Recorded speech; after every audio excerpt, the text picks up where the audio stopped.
City Council Redevelopment Agency meeting. I'd like to ask Chief Rothus to come forward and lead us in the Pledge of Allegiance. Please rise.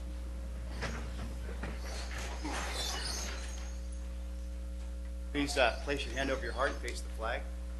I pledge allegiance to the flag of the United States of America and to the republic for which it stands, one nation, under God, indivisible, with liberty and justice for all. Thank you, Chief.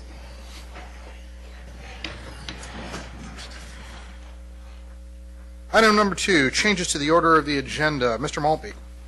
Yeah, we have one change this evening, Mr. Mayor. Staff would like to pull item 6H from the consent calendar. They accept the Highlands Field resolution and continue that to our March 14th meeting.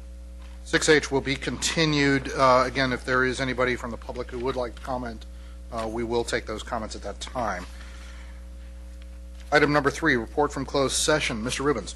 Mr. Mayor, there will be a report from closed session item 2 at item number 8B of your open session. And then as to item 3, there will be a report out for items at items 9A through C. Excellent. Item number 4, council communications and announcements. These are general announcements. I will start from the right this time. Mr. Grisilli. Mr. Mayor, I have nothing this evening. Mr. Klein.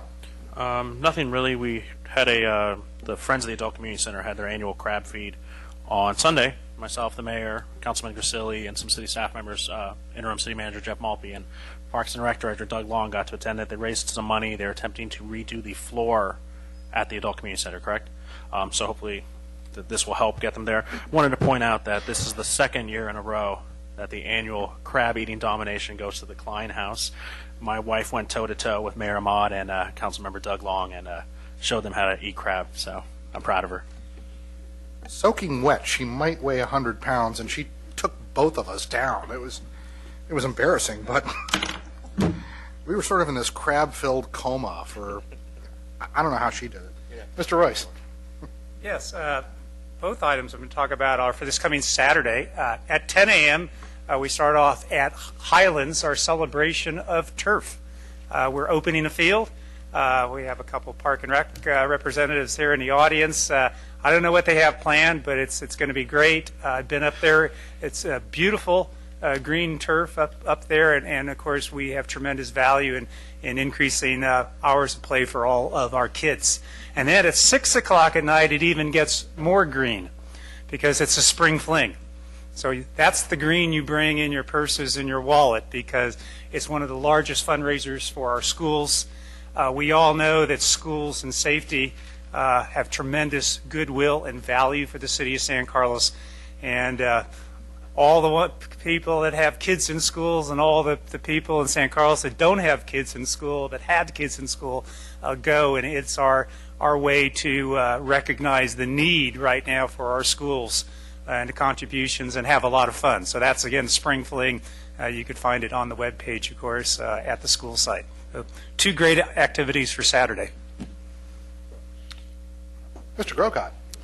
Last Friday evening, I attended a dinner along with, I know, our mayor and vice mayor. Councilmember Royce was there. Mr. Mora and Mr. Maltby were in attendance. It's Council of Cities dinner. And the topic of discussion for that evening, it was a 2-part series. This was the second part, talking about regionalization of service delivery. And there was quite an emphasis, I would say, on fire, because that's front and center right now. But it really talked in general terms about how you do regionalization, the pros and the cons, who you need to bring to the table when you have those kind of discussions, all the interested parties, including the public. So it was a good, informative meeting, I felt like, and one of the things I took away from it is there is, especially I think regards fire, there is a strong interest in the county to look at a regional model, and I think anything we can do to keep that momentum going should be done. And 2 bits of information. First of all, Thursday night will be the State of the City address. It'll be at Hiller Aviation Museum. Come on by about 5:30 p.m. It is a mixer, and there will be a business fair that will be going on simultaneously. If you please go to sancarloschamber.org, you can sign up for that. And also, Saturday is a busy day. It is also the opening day for softball. So if you're, yes, so I will get to be, I'm going to be doing a lot of traveling on Saturday, but 8:30 a.m. Saturday morning, first pitch for softball. Pray for good weather. So come on out and cheer on the softball teams. Is that at Burton Park? That is, I didn't mean to put you on the spot. It'll be somewhere. Terra Linda. It's a Terra Linda, yes. I might be at Burton Park at some point during the day, so come on over. You might see me there, too. That stated, that's the end of item number 4. Item number 5, public comment. These are persons wishing to address the City Council on matters not on the posted agenda may do so. I have no cards in front of me. Does any member of the public care to speak? Seeing none, public comment is closed. Item number 6, approval of the consent calendar. Consent calendar items are considered to be routine, will be enacted by one motion. There will be no separate discussion on these items unless a member of the council, staff, or public requests specific items to be removed for separate action. I have a member of the public, Sandra Menton, did I say that right, I hope? I'll call you up, has requested that C be removed. Gentlemen, anything further? Yes, Mayor, I'd like to pull item 6G, which deals with the Park and Rec partnership policy and proposal format. 6G? G. Item D, I'd like to pull. 6D is pulled, 6H is continued. Any further items? Chair will entertain a motion. Mr. Mayor, I move to approve item 6A, B, E, F, and I through L. Second. Motion is made and seconded. Roll call, please. Councilmember Grisilli? Yes. Councilmember Grocott? Yes. Councilmember Klein? Yes. Councilmember Royce? Yes. Mayor Ahmad? Yes. We will take these items at this time. Item 6C, adopt ordinance number 1429, authorizing amendments to San Carlos Municipal Code regarding wireless telecommunication facilities in Title 18 Zoning, Chapter 18.118, and Title 12 Streets, Sidewalks, Public Places, Chapter 12.32. Ms. Menton, you've requested to speak on this. Good evening. Ms. Menton, you're recognized for 2 minutes. Pardon me?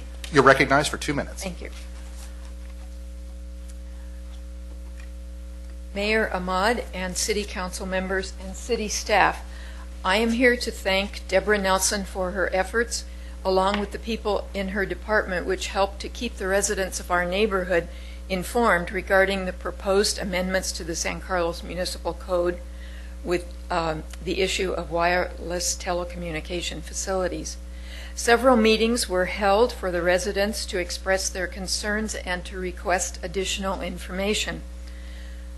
I do have one concern. One of the proposals presented by the telecommunications company was to place the equipment in close proximity to a school, where at times children would be near the equipment. The city attorney informed me that the city council cannot deny a permit to the telecommunications company, as the federal government has indicated and said there is no evidence to believe that there is physical harm that could result from continued exposure to these particular devices. For many years, children were exposed to painted surfaces, which we now know contained lead and could do serious damage to their health. We now protect our children from the hazardous substance by using paint which does not contain lead. I sometimes wonder how I raised my daughter without the car seats that they have today. The car seats now have been improved to require that parents transport their infants and children in a safe manner, and the number of accidents and deaths and injuries to children have been prevented by this new safe procedure. These two examples are, we really don't know what continued exposure will do to children who are placed near, have activities near these telecommunication facilities. I would like to ask the city to enforce this updated ordinance with diligence when a telecommunications company desires to place equipment in an area where a population of children regularly congregates, as in a school, on sports fields, and in parks. Thank you for your time and efforts to provide our community with updated telecommunication facilities as well as keeping our children safe. Thank you. Thank you. Mr. Rubens, any comment on that? I don't really have any comment other than I think the point I was making in my conversation with the resident was that we've been preempted, and it's not that I said that there's no evidence of any kind. It's that Congress has determined that the FCC standard is what's going to apply with regard to electromagnetic frequency radiation. So that's the only clarification I have on that. Understood. Thank you. Chair will entertain a motion on 6C. Move approval of item 6C. Second. Is that acceptable as the ordinance? We should probably read it in as part of the motion. Oh, man. Knew I shouldn't have jumped. I move approval of of ordinance number 1429, ordinance of the City Council of the City of San Carlos amending San Carlos Municipal Code Chapter 18.118 and adding Chapter 12.32 for regulation of wireless telecommunication facilities within the City of San Carlos. The motion has been seconded. Roll call, please. Councilmember Grisilli? Yes. Councilmember Grocott? Yes. Councilmember Klein? Yes. Councilmember Royce? Yes. Mayor Amon? Yes. Item 6D. Mr. Grocott, you pulled this. Correct. I pulled it because I thought I was under the impression that we had changed our policy on reappointments and that we would open it up to full spectrum of candidates. Maybe I'm incorrect on that. We did not change the policy, but I thought we had. To jump in from what I remember, because that's what I wanted, we compromised on just term limits. Not pulling the people and having a full interview, but it was just 2 terms, and then you were done. Okay. All right. So with that, then I would move approval of this item, if that's the case. Second. Any objection? That'll be the order.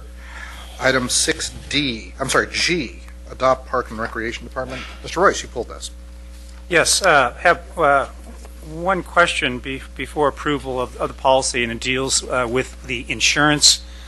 When we reviewed a draft of this, I did ask that question, look at options on how we as a city, whether or not we should cover insurance or not, and can there be consistency, and there's an action item to look at ABAG and so forth. I want to know what the update is, because as of now, the staff report does qualify. It says that shall include appropriate provisions identifying the city, providing appropriate insurance and other provisions. So right now, there is no insurance, in the report, but where are we with insurance before we approve this policy?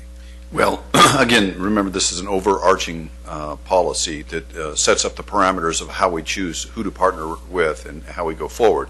And you'll notice on page 11 of the policy, one of the questions concerning logistics, and this is under the category of proposed partnership outline format that kind of gives a detailed list of questions that we need to review upon making the decision whether to partner or not. Under logistics, you'll see what type of insurance will be needed and who will be responsible for acquiring and paying premiums in the policies is one of the questions that we'll need to answer. The practice of the department has been in the past that this has been an administrative decision. Generally speaking, what you're looking for in co-sponsoring is mutually beneficial. So if somebody would to approach us about co-sponsoring an activity, we would look to find out if there was a general benefit to the public. For example, somebody can come to us and want us to co-sponsor a fundraiser specifically for their cause. They would send out invitations for their members only and want us to co-sponsor as to provide insurance and perhaps waive the fee of the facility. And the city's interest probably wouldn't find that beneficial to the entire community. Now, there are some events that the city would be interested in co-sponsoring, and as a matter of fact, but for the help of co-sponsorship, we wouldn't be able to offer that activity. And we would find that as a mutually beneficial co-sponsorship in that we can provide something to the community that we would know everyone or most people would benefit by and still get perhaps the volunteerism out of that particular group to help actually pull off the event. Again, these have been kind of delegated to the city manager or her designee to make that decision in the past. So I think you make some good points there. I know another point may also be, I know there are some groups that are large, nonprofit, well-established organizations that do have their own insurance. There are some that don't. And there are some organizations that don't exist yet that will want to put on community events that probably don't.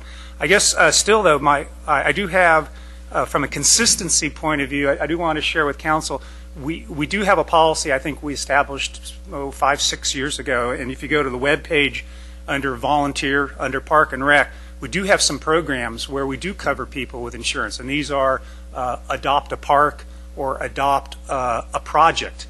And, you know, this is an area where we're trying to get volunteers to help clean medias, clean parks, you know, downtown doing the floral arrangements on Laurel Street for beautification. And part of that policy for both of these events is the policy of signing a volunteer form. And when you sign a volunteer form, you come under the city's volunteer. And you know, these adopt programs include businesses, neighborhood associations, schools, church groups. I mean, some of them could be large groups. So now we go from volunteer, kind of a maintenance improvement, to volunteering to put on a community event. I think there is a difference there. And I'm comfortable with staff approving that, but I just caution, the only caution I have is I want to make sure that we're fair, because we're basically approving some people doing these types of events. With community events, we're having a little bit, well, kind of, yeah, pass, fail, no, yes, depending on what we want. I'm comfortable with that, but there is a little bit of an inconsistency that I just throw out. But if no one else has any concerns, I'm willing to approve that, and that helps clarify that administration, you, and the city manager will be approving these. Right. But to me, insurance is really important. We got to really promote that. Thank you. Thank you. I would make a motion to approve 6G, I believe it is. Second. Any objection? That'll be the order. Item number 7, reports to council. Reports to council are updates on key city projects by city department heads and staff and city council subcommittees. They are informational in nature. No action will be taken on these items at this meeting. 7A is the quarterly update on police services.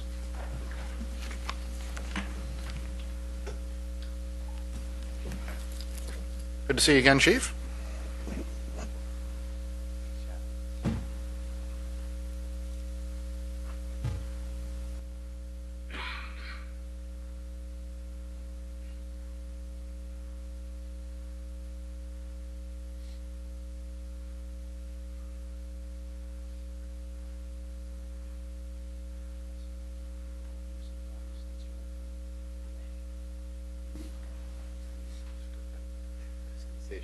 Good evening, Mayor Ahmad, members of the City Council. Greg Rothus, Police Chief. I hope my voice holds out tonight, so please forgive me if it's a little hoarse. I'm here actually, as you know, on about September 2nd, the City Council voted to contract with the Sheriff's Department to provide police services for the City of San Carlos as part of a strategy to deal with a massive budget deficit. The Sheriff's Office took responsibilities for policing on October 31st, and so I'm reporting out on the first 90 days of that contract. Before I do report out, I'd like to just take a minute to thank some people, in particular starting with the men and women who have been assigned to the San Carlos Bureau.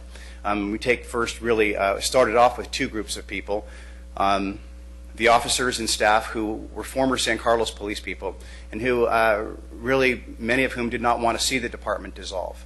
Yet it happened and they were assigned to the San Carlos Bureau.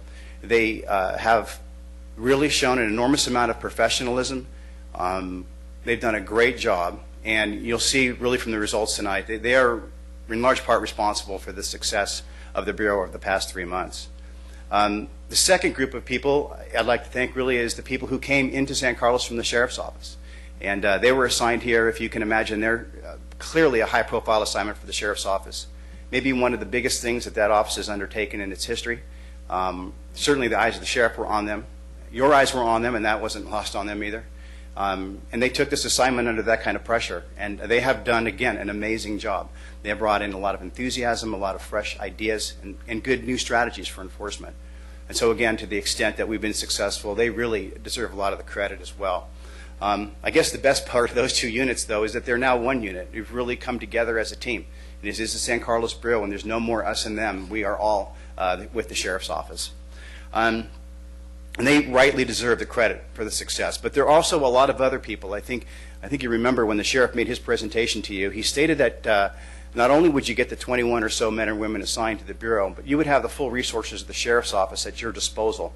And he meant that. And I want to introduce some people who have been working during the transition and who really work day in and day out behind the scenes, but very much a part of the success of this Bureau. And I think I'd be remiss if I didn't acknowledge them and introduce them. So I invited them tonight. There's some of them, some couldn't make it. First, I'd like to introduce Mark Hertz. Mark is a management analyst assigned to the Personnel and Training Division. He was a huge player in the transition. He does a lot of stuff day to day related to personnel, but huge player during the transition. Poor guy didn't take any time off.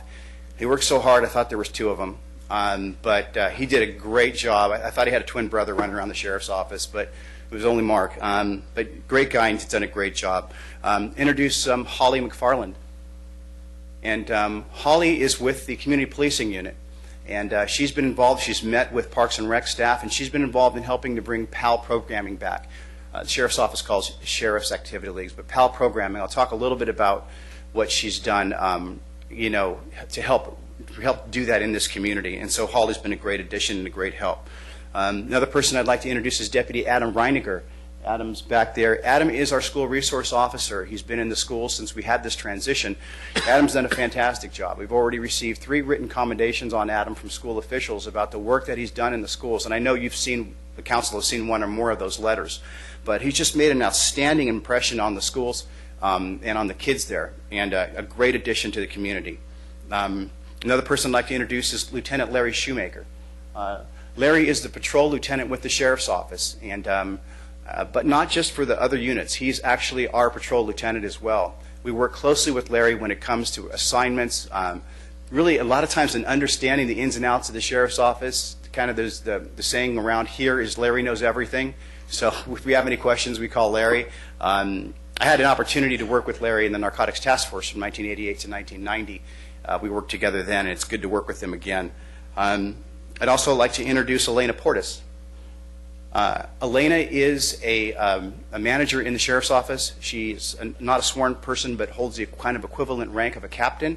She is in charge of the budget over there. She manages a $170 million budget of the Sheriff's Office.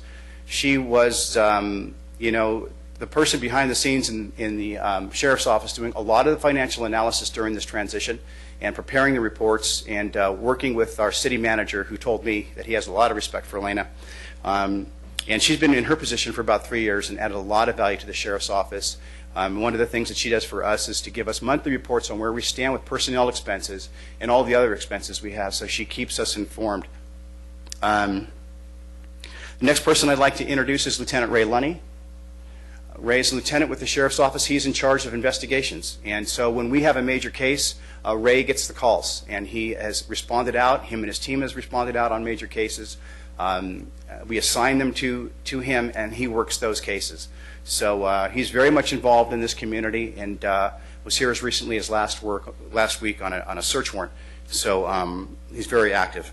And last but certainly not least, Captain Mark Weiss.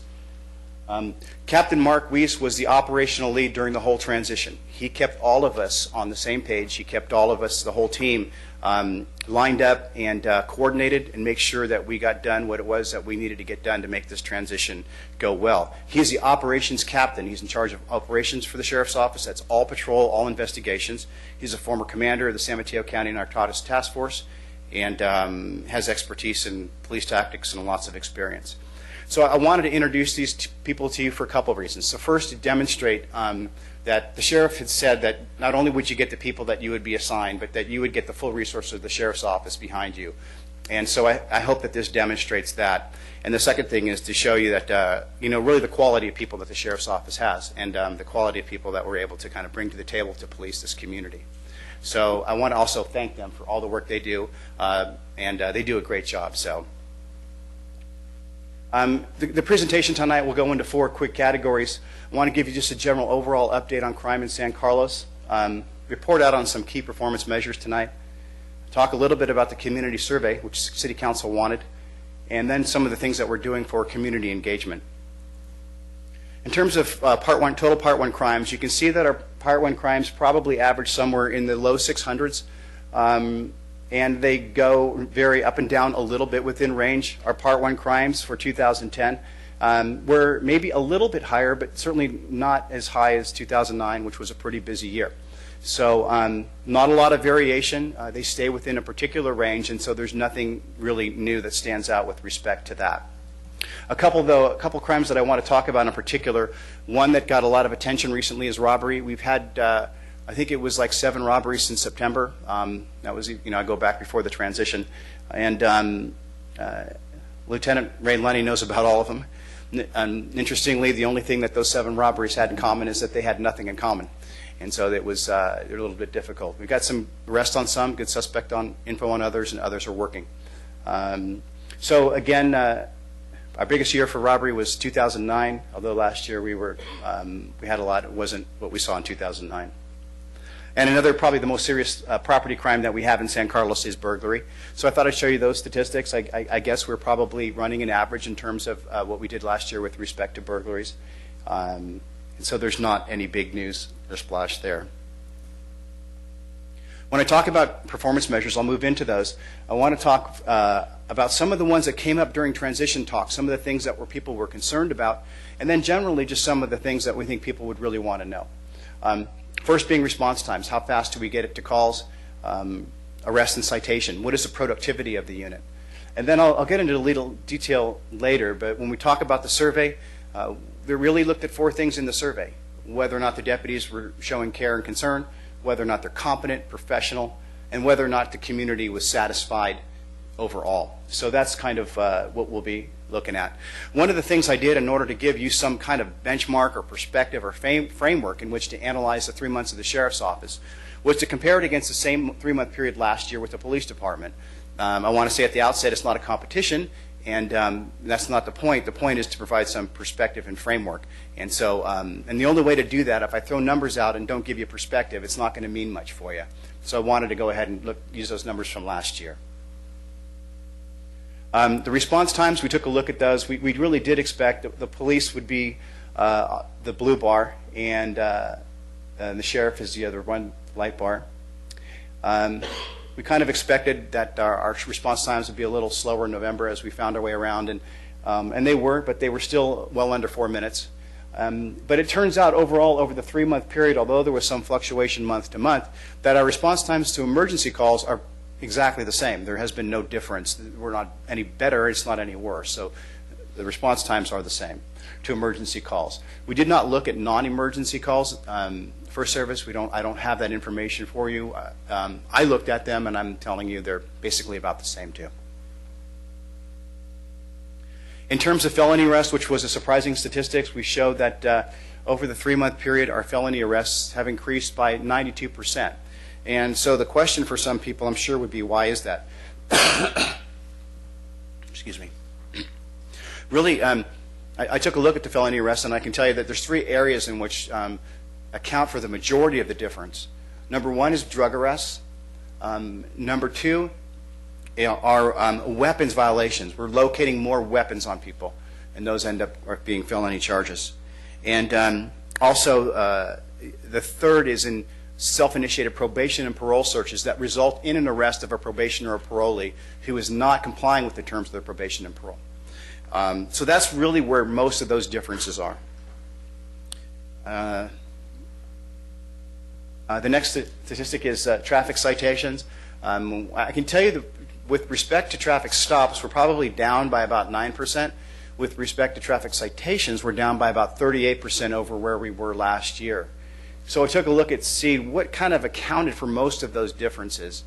I can tell you that probably about 80% of the difference is in cell phone violations and seatbelt violations. So that's pretty much what I know now. Why that's the case, I'm not sure, but it gives me something to take a look at, something to, a place to start in terms of what had happened there. So it's just good information, good management information for us. But that's where the difference is it basically in seatbelts and cell phones. The next thing I want to go into is the community satisfaction survey. And we decided that what we would do, obviously what the council decided when they signed this contract is they wanted to know that the community was happy with the service, and they wanted us to have a way to ping the community and see whether or not they were happy with the service. So we designed a survey instrument that we would send out to households who had called the police and reported a crime. The crime could be anything from a residential burglary to an auto theft. Maybe they called us for a prowler call, and we would send them a survey.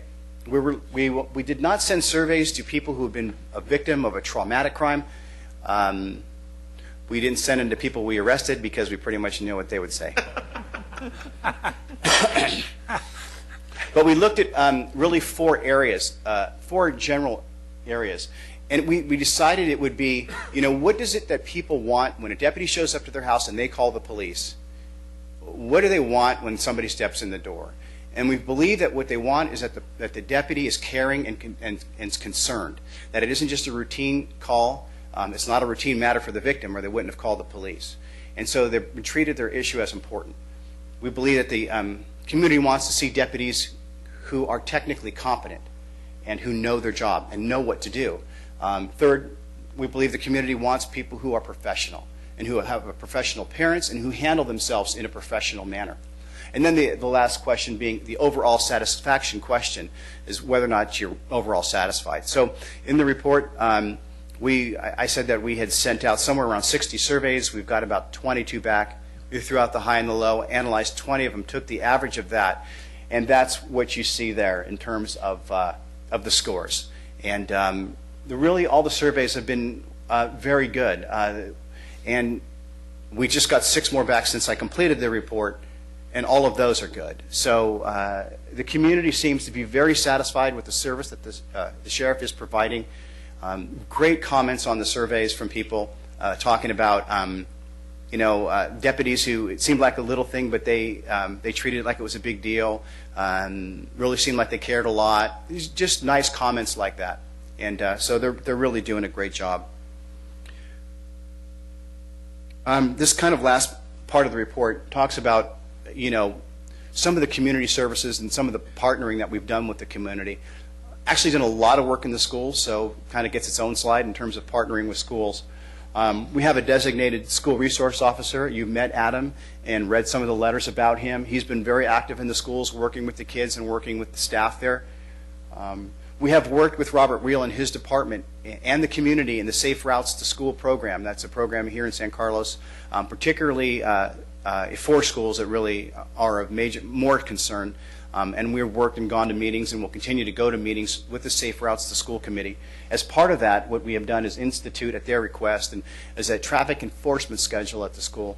So we have a written schedule where we will hit each school, look for parking and traffic issues, and focus on that school for a day and deal with the issues of that school.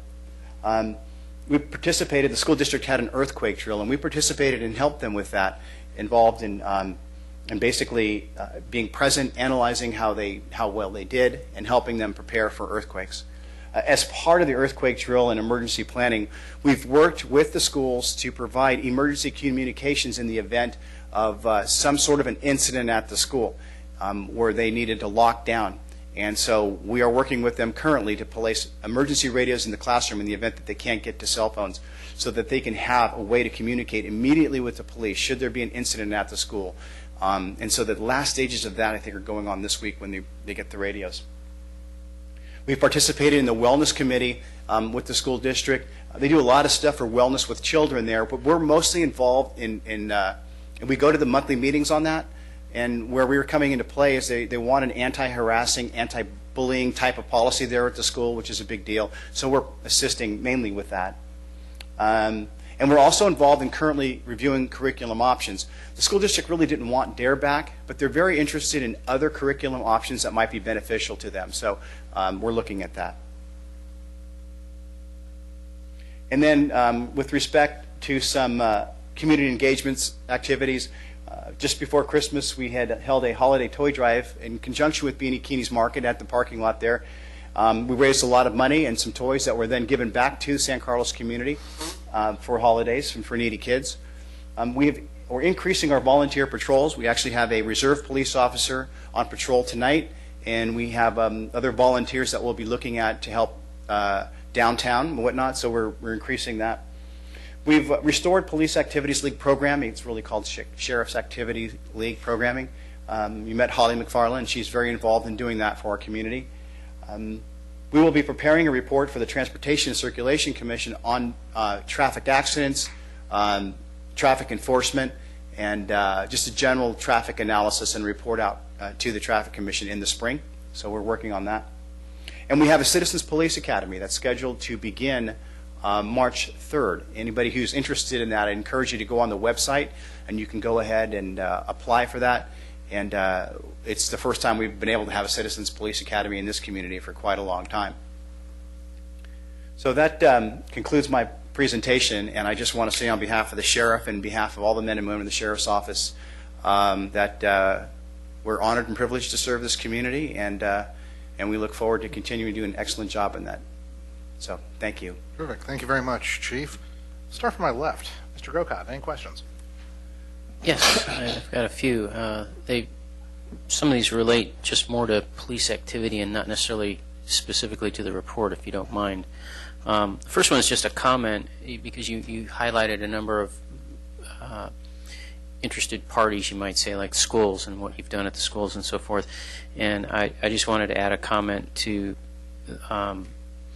regarding our service clubs and the service club activities, that they not be overlooked as having made this changeover. We're used to seeing police officers not on duty, of course, but off duty, sometimes attending, the dinners and different functions that service clubs put on. It just shows community support by what was formerly our police department. It would be nice to see that from our officers as sheriff personnel. So that's just a comment. I had a question about if you're seeing any, I don't know what term to use, I guess blowback might be a proper term. There was an article in the paper about South City cracking down on gang activity, and then more recently East Palo Alto cracking down, and the article went on to talk about as they push on the proverbial balloon in their city, some of that activity expands out. And there were comments in that article, I believe, I think it was San Mateo, but other cities seeing some of that. And so my question is if we're seeing any of that. Well, I can tell you that two of the robberies that were pointed out earlier, we traced back to Norteño gang members out of Redwood City. Mm-hmm. They are the suspects in those robberies. More outstanding, we think they could be affiliated. But I will say this, that that's not, we've really kind of sort of always had gang members committing crimes in San Carlos, but we don't have any gang problems in the community per se. We don't have gang congregations. We don't have gang members living in the community that we're aware of at this point. We have in the past, but we don't currently. But, the thing about gangs is they're involved in criminal activity, either in their home city or in neighboring cities. And so a lot of the cities like us that don't have gang problems per se will be victimized by gang members, and we've seen that. And somewhat related to that, graffiti activity and anything that you've seen on that lately? Just a little bit, picking up just a little bit. We've had a few incidents in the last few months, and graffiti, certainly nothing like it was years past. Okay. It was really bad, and graffiti kind of ebbs and flows with whatever's happening. But our policy then remains the same on that. In the past, it was photograph it, keep it in a file, and then if there's a break, you've Correct. got somebody, and then and also then move go to ahead. clean it up really quickly. Move to get it cleaned up really quickly. Okay, very good.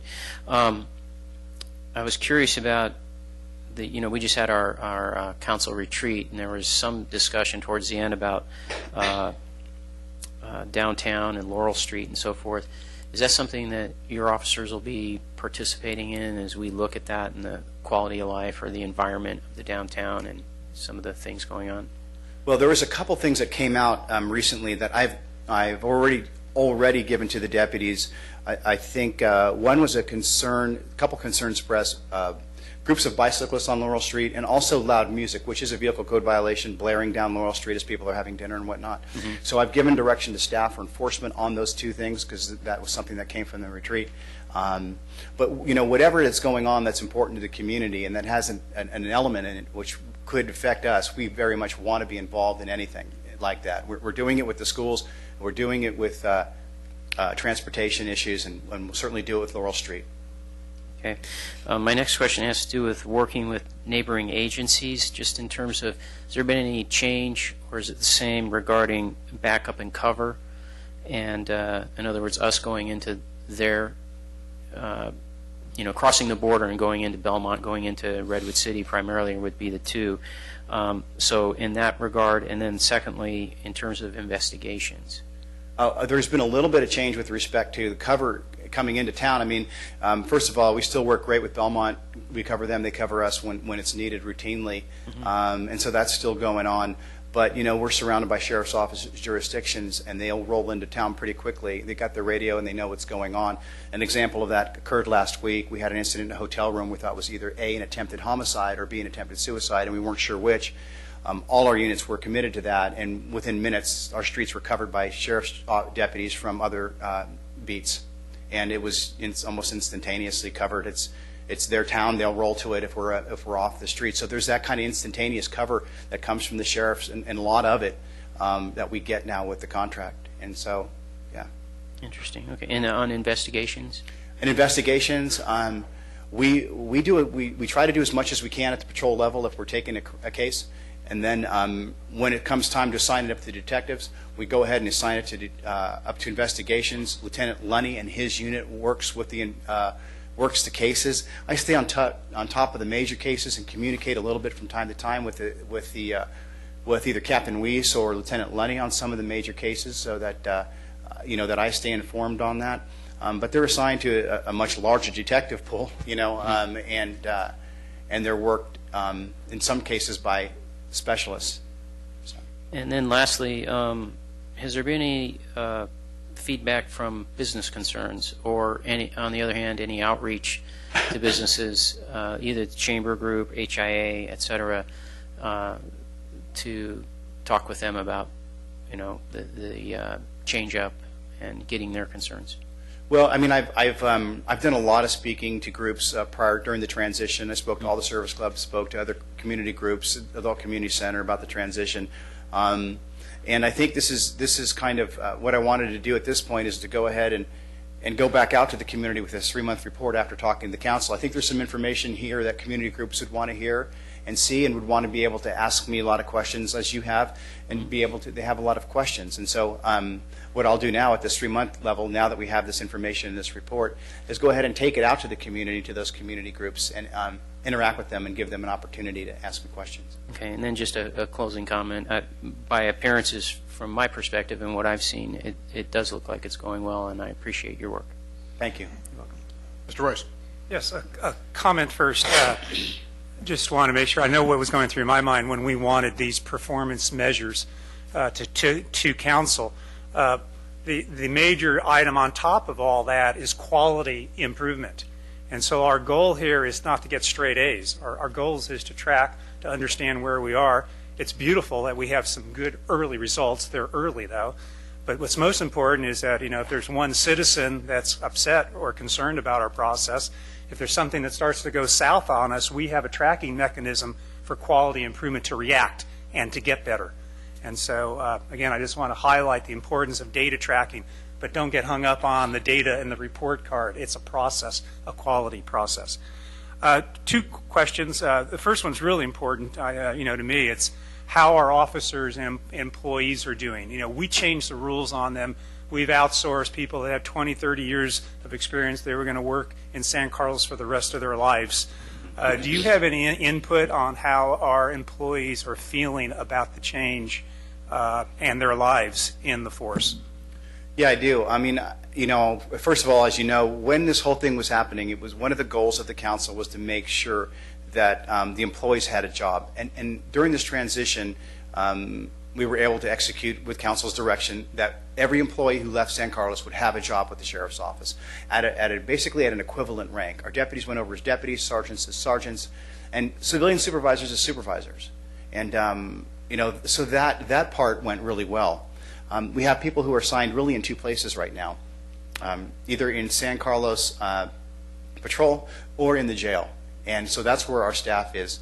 And I hear from both sides, and I think, once that switch was flipped, the loyalties changed, and they were in the sheriff's office. They were treated, in the transition, we were treated amazingly well.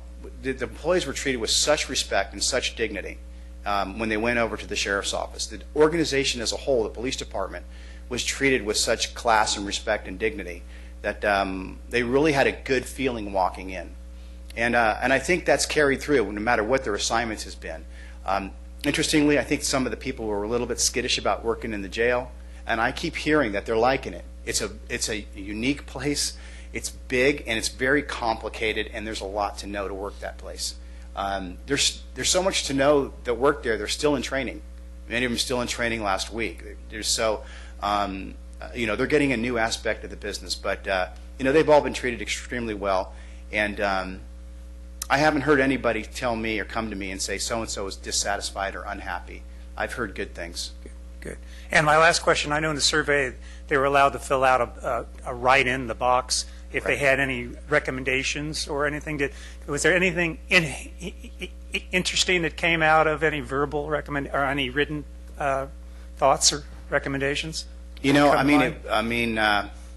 One being somebody felt that they were at the phone outside here too long. It was a Saturday. They'd come in and they'd called us, and I think they waited for 20 minutes before we came for a routine call, and they would have. They thought the deputy was going to be there quicker. But it's just a factor of that's how it works on Saturdays. We have that phone. Just about all of the comments have been positive. I mean, we've had people not put anything in the box except a star. Just happy. Not a lot of surprises. Not a lot of surprises, but a lot of nice things being said.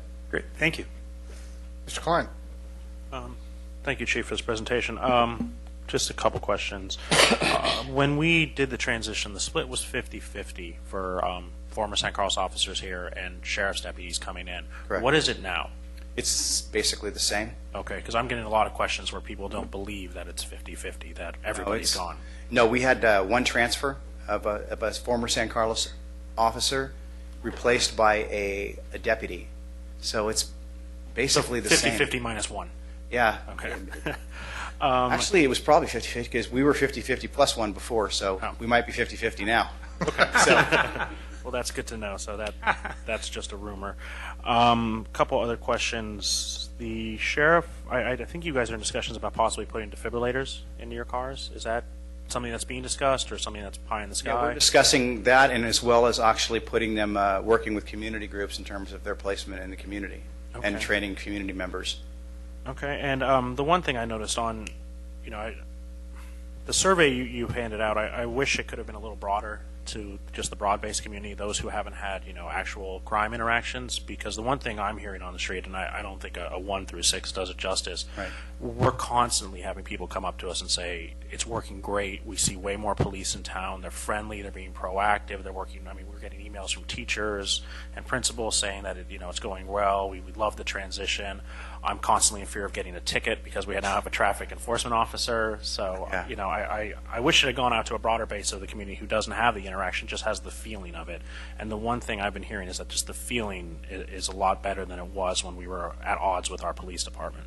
I hear the same thing. I hear the same thing, and that might be where we take the survey in the future. This is what we did for this 3 months. It's what we're involved in now. We're sending out 200 of them, and it is a good indication of what the people who actually call us for service feel. But there is what you're saying is, what does a community at large feel, and how do they feel? Do they feel safe? Do they feel like the service is good, even though they may not have experienced the one-to-one interaction? So that might be where we take it next. Okay. Like that. And I'm glad to hear that you're going to be taking this report on the road, so I'll book you for Rotary. Okay. Pretty shortly. I knew you would do that. Mr. Grisilli. I don't have any questions, Chief, but I did have a comment. I had occasion to have dinner with Sheriff Monks the other evening at the San Mateo Police Athletic League event, and I asked him, I said, how's this going? And he couldn't have been more complimentary with about all the officers and staff that moved over. He said he was just so impressed with their backgrounds and their hard work and everything. And obviously that's a compliment to you and your staff pre-movement, because obviously they were well trained and well versed in what they had to do. And so I want to make sure the community understands that it's not only us saying it seems to be working in town, but from the highest level that the sheriff feels that it's a good operating situation and is happy to have our officers and staff with him. Thank you, Chief. My colleagues have asked all of my questions. I think I would only add that we can't thank you enough for the leadership you provided during the transition. And every party needs a piñata, and that's what we mostly are up here. But it has been tremendous to get compliments and emails and letters saying how great the service has been. And Mr. Grisilli alluded to this, that the feeling is better. There's a senior elected official representing our county who's famous for saying feelings are facts. And people feel good about this transition and they feel safe. And I appreciate all your hard work and that of your colleagues. Thank you for coming this evening. Thank you.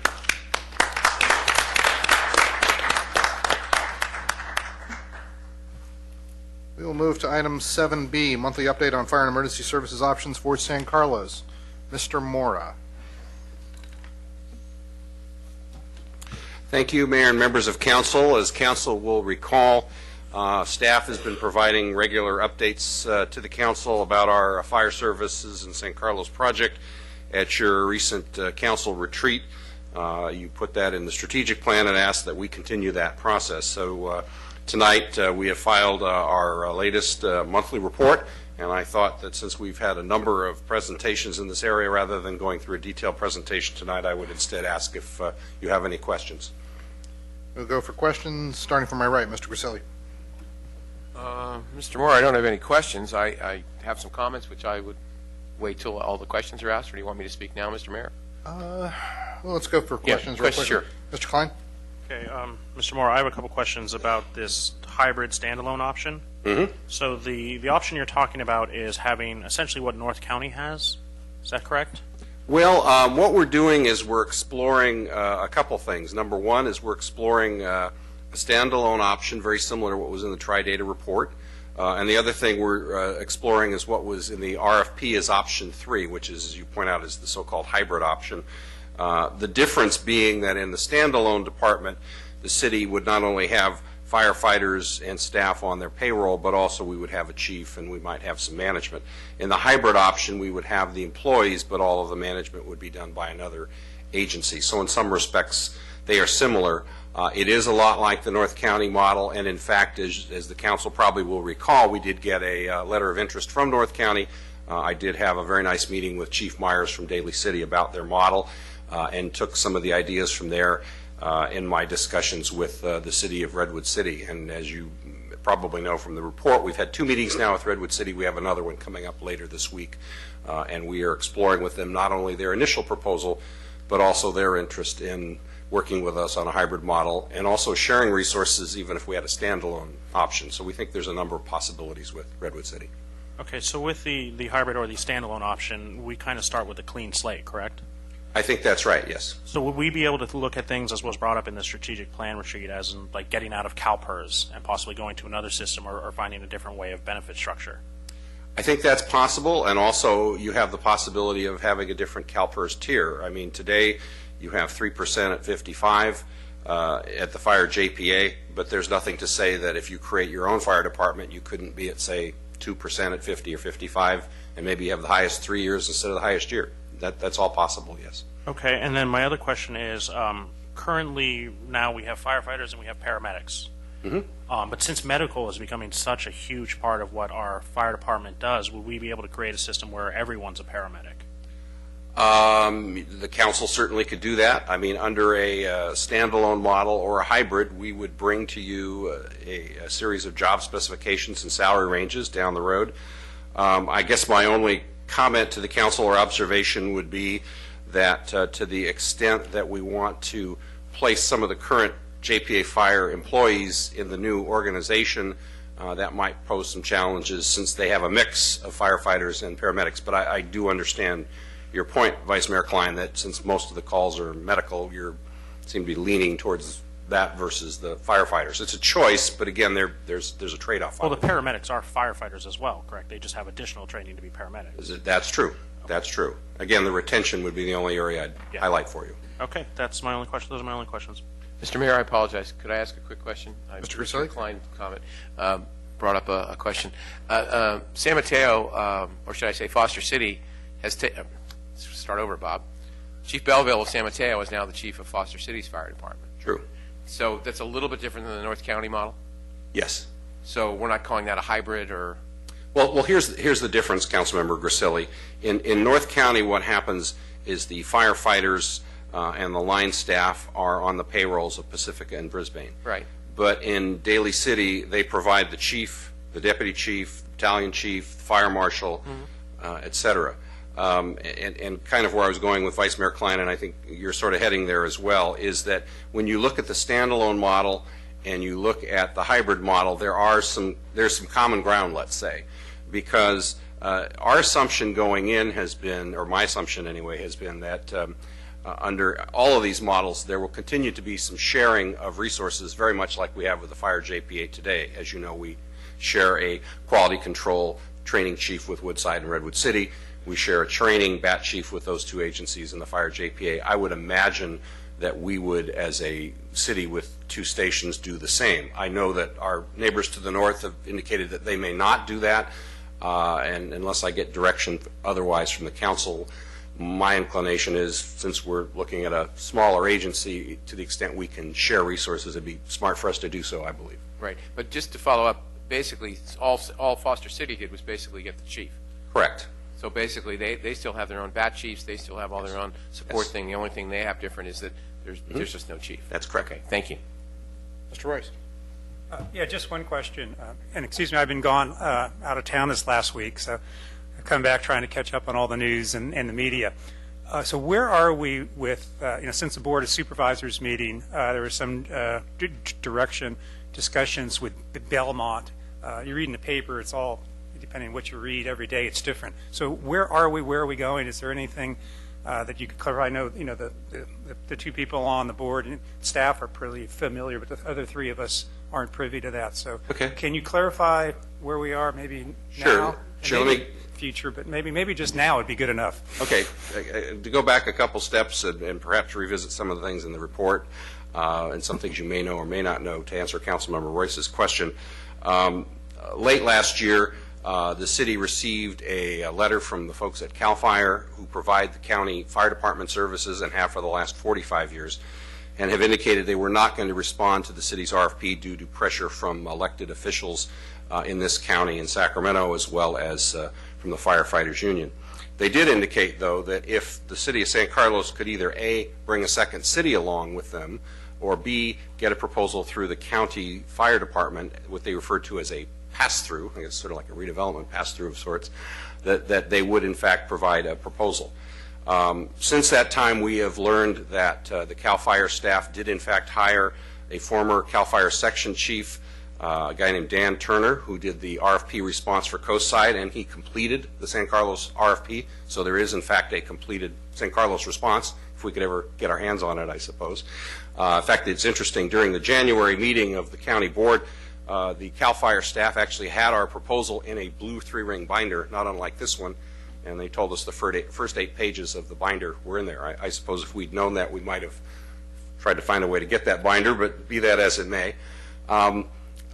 In January, we had gone to the board and asked the Finance Committee, which are Supervisors Groom and Tissier, if they would recommend to the board, the full board, the 4 members, hearing our request to pass through, if that's the right term, the proposal from CAL FIRE to San Carlos.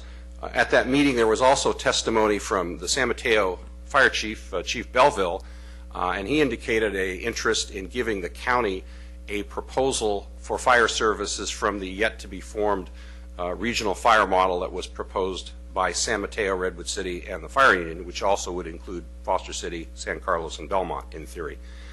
So he asked for a 30-day continuance, which was granted. And during that discussion, Supervisors Tissier and Groom also used the expression of wanting a, quote, apples-to-apples comparison, I believe was the term, to see what the county fire department and CAL FIRE could do for those 5 agencies. Last week, when that committee met again, Mr. Belleville did not appear at the meeting and did not turn in his proposal for the county. However, the CAL FIRE folks and the county fire department did in fact turn in their proposal, showing that they could save the 5 agencies in this apples-to-apples comparison a total of $17 million per year minimum, using conservative numbers. There was also testimony at the meeting last week from the president of the Local 2400, Ed Hawkins, as well as the fire chief of Menlo Park and 2 fire commissioners from Menlo Park, opposing San Carlos receiving a proposal from the county fire department and CAL FIRE. The county supervisors on the committee both voted no in terms of agreeing with Mr. Hawkins and the 3 people from Menlo Park to not give San Carlos the pass-through.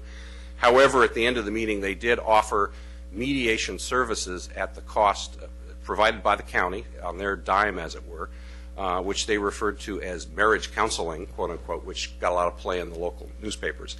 Initially, the proposal was for this mediation/marriage counseling to be provided by Supervisor Tissier herself, although later, when it became clear that the county apparently has a list of mediators, they then told us that it was most likely that if the 2 cities were to agree to the mediation would be provided by a retired judge, and we don't know which retired judge this might be.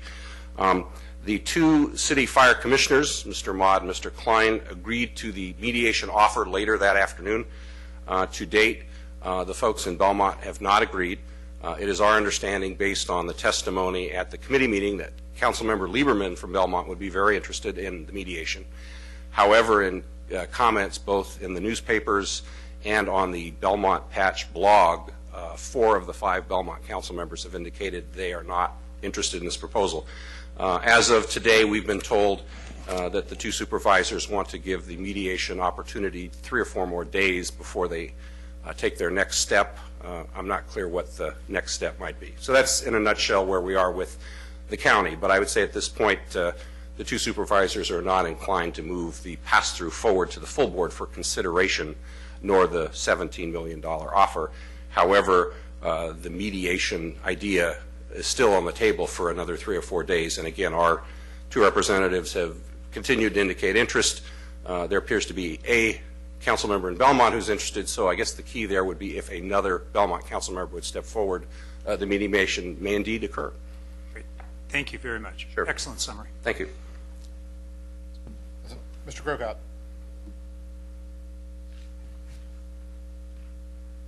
The option on standalone, it says here that there'll be more information on that. So I suppose the additional information will detail things like hazmat, the vehicles. It says here the vehicles would be according to this dissolution agreement recently made, but still we'd have more detail on the vehicles in service with a standalone.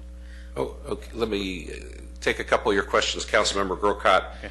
On vehicles, as we told you last meeting, there has been agreement by the Fire Board and your council, and since the last meeting, the Belmont Council has also now voted unanimously. So there's one more action going back to the Fire Board in March, and then the vehicle distribution will be in place. And as you probably recall from last time, the city will receive 3 engines, 3 command vehicles, and 1 light vehicle, which would be used by a fire inspector. One of the things that we would intend to explore at the staff level is whether or not we would be inclined to add a vehicle that had some form of either aerial water capability or aerial ladder capability, something like a Quint or a engine with an aerial water feature, which some call a squirt. Turning to your question about hazmat, the city of Redwood City has indicated they have no interest in providing hazmat services, so if we go with Redwood City's proposal, that would not be a part of our service. However, if we pick the standalone option, that is a service we could provide. However, I would highlight for the council that since we began this discussion, two other agencies have now stepped forward and said they'd like to be the hazmat provider. One is Belmont, and the other is a large city that we believe to be South San Francisco. So apparently there's going to be some competition as to who is the new hazmat provider. It's not clear to me at this point who makes that decision. Is this the county? Is it the fire chiefs? You know, I should also mention to you that if the city, for whatever process were to get the CAL FIRE proposal, it also includes hazmat services. So the two ways we could provide hazmat are either A, doing our own standalone department, or B, getting the CAL FIRE pass-through. But if we accept the baseline Redwood City proposal, they've made it very clear they do not want to provide hazmat. Then I suppose this report later will also talk about number of employees and the positions thereof. Yes. And the type of shifts. Yes. And do you have some kind of timeline? Have you looked at even the reality of this, getting this done by October? What we are talking about at the staff level is hopefully having something to present to the council in terms of both the standalone and the hybrid in April, along with Redwood City making their presentation. It is our thought that we'd like Redwood City to come forward next month and present to you, and we're hoping that we have the hybrid and the standalone developed to the point where we could present those to you at the same time. Okay, thanks. Anything further? I have a couple of comments, if I could, through the chair, if I could. Comment for Mr. Grisilli. This whole process has been a very difficult one, and I want to commend staff for all the due diligence and things that they've done, and also our fire board members who've worked with the city of Belmont, and of course their staff also have done yeoman's work. But having said that, despite your comments, Mr. Morrow, about again, sometimes I guess it's the old standard line, all I know is what I read in the papers. I still believe that there's an opportunity to talk to our neighboring city in Belmont, and I believe I know we can't vote on anything. Mr. Rubens will be jumping on me in 2 seconds, and I know I'm on thin ice, but I'm still on the ice, I think. What I'd like to do is have a situation where we could have a meeting, our council could have a meeting, and actually discuss this. I mentioned this to the mayor, specifically about writing a letter, because apparently they don't read some of the comments we've made that we'd like to mediate, and actually asking formally to sit down and talk about this, because I still believe the regionalization of this of all of this is the coming thing, and somewhere along the line we've got to do this. And having said that, I also believe that labor has to be in this proposal, or in this mix, so to speak. I don't know whether labor has been approached directly or indirectly about what they would or wouldn't do relative to keeping Belmont and San Carlos back together. I'm not asking a question, I'm just making a statement. I was just going to say, through the chair, it is my understanding that the two supervisors have indeed approached labor. I'm not sure exactly how that would work in the mediation context, but they have asked about concessions, and I'm sure the council is aware, but just in case all 5 of you aren't aware, last year our 2 fire commissioners approached the fire chief and the HR director to ask for concessions, and I won't use the expression that was received, but they were told rather bluntly that the firefighters union was not inclined to offer any concessions at this time. Well, at this time or last year, did you say? To date, we've received on several occasions. They've made it pretty, I think the expression used was pound sand. Well, I don't know. I guess it all depends on who you talk to and who you read.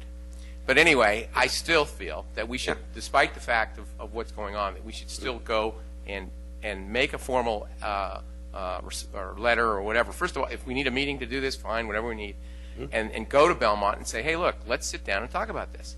I mean, I'm not saying we should stop doing what you're doing, because I think you have to keep sort of the parallel course along the way. But personally, I just cannot fathom that we're going to be able to figure out a way to do our own fire department for any less than what we're paying now. We certainly have an offer from Redwood City that's less, but I think perhaps some of what we would be getting for that is not necessarily the service level that we have now. Anyway, I wanted to make that comment, and the other comment I wanted to make is that a lot of the things that we read or that we know or supposedly know are in the newspaper. And some of those comments could be taken out of context. There are only certain members that are being quoted in the paper. I mean, on all levels. I don't see 5 different people saying 5 different things. And again, I'm not speaking to you directly. I'm Sure. just making a Sure. comment. So again, I feel that we should always be judicious in our comments, as well as other people should be judicious, but I can't control other people, about how we operate in this thing, and see if we can, again, come to some compromise. I still believe, and again, maybe I'm Pollyanna, maybe because I worked on this with 5 years ago, then we had a similar thing, I think in a lot of ways, except it was opposite, where we were, Belmont had initiated it, and we did put something together. Right or wrong, it worked out, it didn't work out. I'm not going to comment on how it worked out, but we were able to put it together. And I still feel there's a possibility to do that, and I would like it to at least make the effort. And if it fails, it fails. But I think we need to be more formal in our effort, as opposed to, gee, they didn't respond, or gee, they're in the paper saying that we also go pound sand or whatever else. And I think we should be more formal about it. Anyway, those are my comments, Mr. Mayor. I appreciate the time, and I hope I haven't overstepped my bounds on that. Thank you. Close. Mr. Grocott, looks like you're warmed up. Well, excuse me, I did want to make tag another comment to what was said by Mr. Grisilli. One, I would agree that some type of formal approach would be preferable to just feeling like, well, we talked about it, we sort of put it out there, but there's not anything formal. I think, especially when you're dealing with things of this magnitude, of this importance, having something that's formally written and provided would be beneficial. And so I would, if we're talking about asking to have something put on the agenda, I would also agree with those comments. And in fact, I think time might be of the essence, that it might even require a special council meeting to do something like that, to have it, for it to have meaning and to be useful, given the whole timeline that we have here.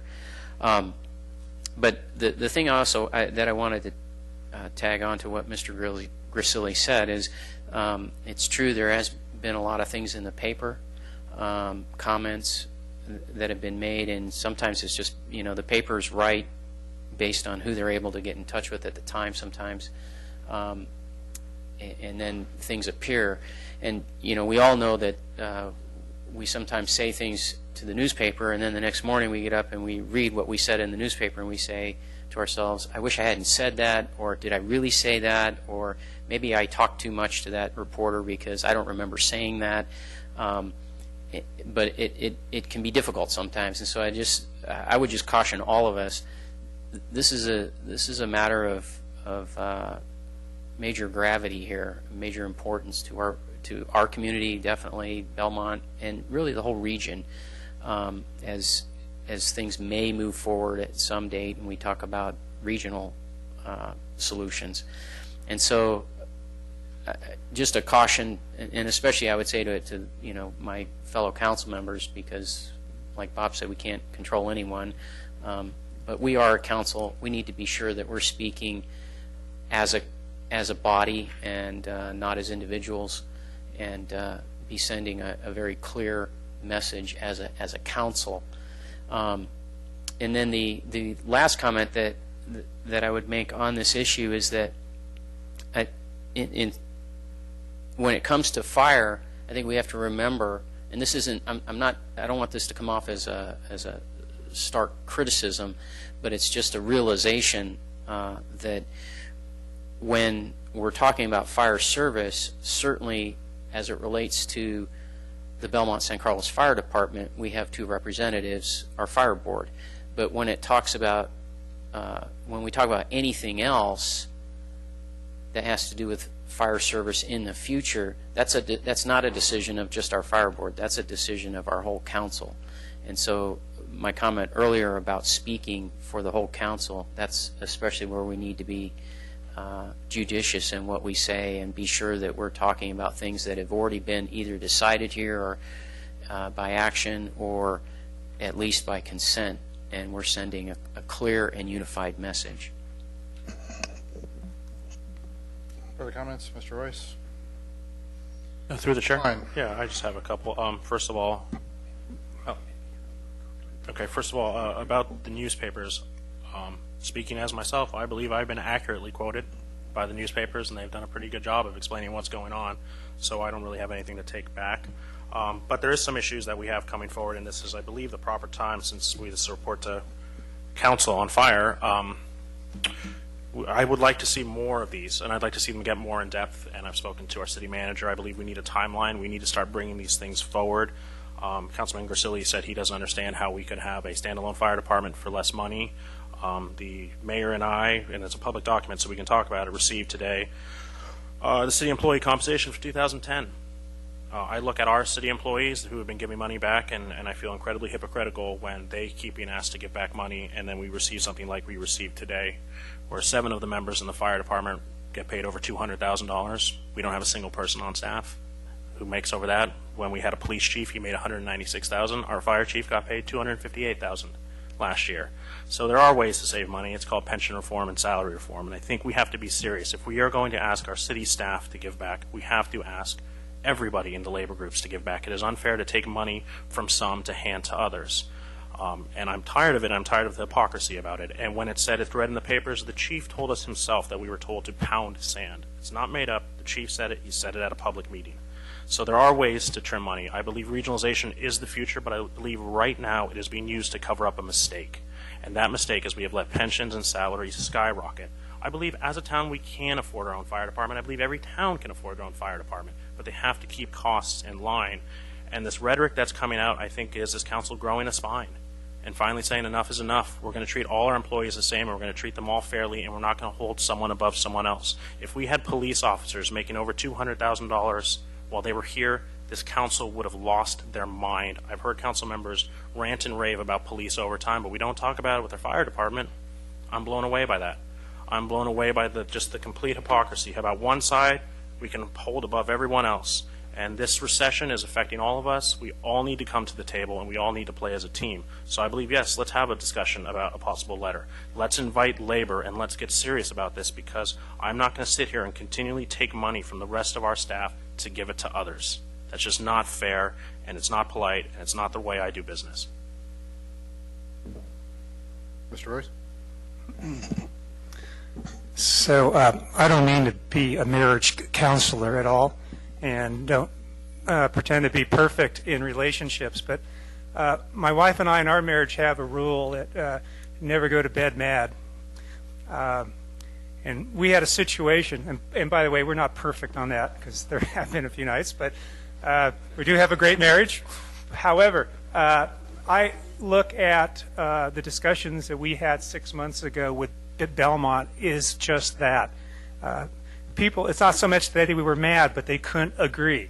We had, Belmont has a totally different set of financial assessments and money and expectations on what they want to do. We have our certain needs. We had a union that basically was asked for concessions. There was no agreement. We were all mad, but we never went to bed. And so that is a situation. But today is a new situation. And I do just want to give a little support to Bob and so forth. I'm one for always talking and listening. But I think in this situation, we can't go back and the dissolution, we've done that. We need to start, this is a blank piece of paper, and fire is complex. And I'll represent from my viewpoint to my comment to Belmont. We'd love to talk. I think mediation is an important part. You need a professional to get people to talk, to get people to start on a blank page. And we'll talk to anybody, as you know, in all of our contracts, with all of our negotiations that we've done over this past year. Let's talk. I've always been the person pushing, let's look at options. Let's look at all the options. And so I just want to be clear, and I don't know how to do it. I think I need to leave it up to our fire board, especially our mayor. It seems like there is a link into Belmont to say, hey, I think we're all, again, well, I'll just represent myself, willing to talk. Let's talk. On Saturday, I talked about the turf and the spring fling. I'm free from 12 to 6. Let's go ahead, get a mediator if we need to start over. Let's do that concurrently with everything else. I don't want to slow anything else down that we're doing. But let's get back to the old relationship we never went to bed with those people. Nothing ever happened. That's dead. Let's move on. Get over it, and let's start fresh. So, hopefully my wife's not too mad at me on this one.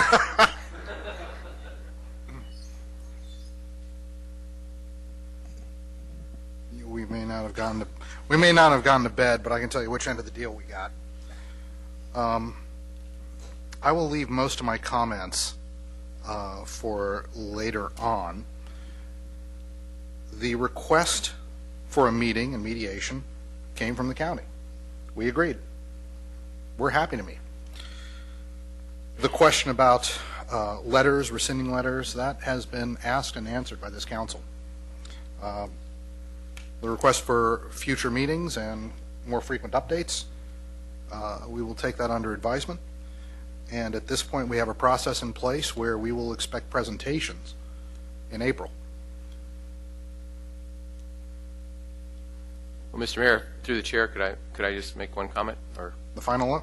okay, again, I don't mean to overlay this. I really honestly believe, and I appreciate that in April we'll be getting a response, but I really would hope that there would be consensus on the council, and I know we can't vote on this, but consensus, we sometimes talk about having a possible setting up a meeting in March, a special meeting of this council to hash out some of the things. I'm not looking to write a letter to eliminate the dissolution letter we wrote. That is not what if you think that's what I meant, I did not mean that. But a letter to Belmont saying we want a mediation, whatever. That was my point. But anyway, I would ask that we would set up a special meeting in March somewhere, whenever this council could meet and just talk about fire, and just to get an idea if there's a consensus to literally, as Mr. Royce said, you've got a blank slate. Let's see if we can start and get labor involved. And even though somebody said they had comments then, have their comments on the record, and the same thing with our comments, and see if we can move forward. So anyway, thank you for your patience. I on appreciate that. the comment. Again, the question about dissolution and those things has been asked and answered, and the request for a meeting has been made to the council, and we have accepted. With that, we'll move to item 8A. I'm sorry, I misunderstood what you just said. The request for a meeting Right. has been made by the county, and this But I'm talking about a meeting of just ourselves. I understand. I'm not talking about anything with the county or mediation. That's a separate issue. I'm just asking if we would have a special meeting of the council to talk about this. and at this point, I don't see that on the agenda to discuss. Well, I know we can't vote on it, but I mean, I look to the city attorney if, I'm just asking a question, if there's a possibility to schedule an agenda or a special meeting for that. That is something you can discuss to set something that's come up in your deliberations or during in the context of this report, that you could decide as a council to set a special meeting to discuss a particular item. You can't. There's a couple choices you have on these kind of procedural issues. One is what I just mentioned, set a special meeting. The other is you could, without taking any formal action as a council, authorize the mayor to send a letter having the council talk about, we'd like to go forward as a council, but it wouldn't be an action by the council, it'd just be simply letting the mayor move something forward so that you could discuss that at a later meeting. That's kind of just allowing the process to move forward, but without actually a formal action by the council. That's the two choices I see you have to discuss whether or not to go forward with a further discussion of formal letter, or if you will, whether or not this council wants to move forward with a mediation process. Or a special meeting, if we wanted to have a special meeting of the council. You could certainly set a special meeting to discuss all those items and what other options you have too.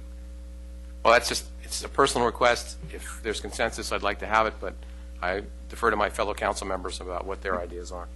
Through the chair, I'm confused about what the special meeting we would discuss. We voted to save $1 million in fire. We voted to dissolve the Belmont San Carlos JPA. We voted to explore all options. I don't understand what the special meeting we would talk about. Well, we would talk about whether we're going to how we're going to deal with Belmont, as Mr. Royce said, in a clean slate. If there were other options that were presented to us, as you just mentioned, all options. And if Labor came forward with a proposal, we would certainly consider it. I would think it's an option. Yeah, no, I mean, I'm just It's a special, in other words, it's a special forum, just talking about fire for a meeting. It has no other items, and anyone who wanted to speak on the item, Labor, Belmont, ourselves, however, to see what our next step would be. I realize we voted to do the dissolution, but who knows? People do change, believe it or not, people do change their minds on things, and there could be a different voice on how we go forward with some of the comments. Okay. Yeah, no, speaking as this council member, I haven't changed my mind on anything.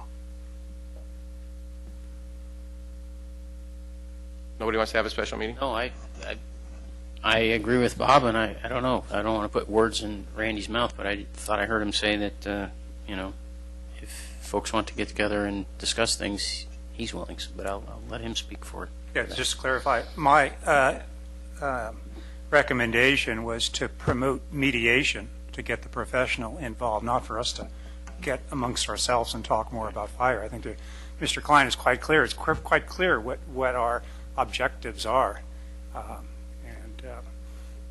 But to mediate, it's a clean slate. I only spoke about mediation, get a professional. Letting Belmont know, again, at least from this council member, I'm very open for mediation. I think the ball is in their court. I'm not sure. I'm not up into the details. I'm assuming it is. So if there isn't Mr. Rubens, excuse me, there isn't a consensus for a special meeting, I defer to my fellow council members. But then you also mentioned there could be a situation where the council could have a consensus to ask the mayor to write us a formal letter to Belmont. The idea I was thinking of is if there's a consensus among the council. Well, let me step back. I think the issue that I see is we have a general direction from the council to explore all options. That's kind of the historic background. So on that basis, staff agreed to the proposal presented by the Board of Supervisors to CA to mediate. The council, and I think the point that Councilmember Grisilli brought up is that there hasn't been a formal letter by this council or a formal agreement to the mediation. So on that basis, that's the idea of whether the council could underline that and have the mayor basically confirm that general understanding of this broad-based concept of exploring all options. So that letter could be a general direction. It's not really setting the mediation. It's not really necessarily agreeing to the mediation.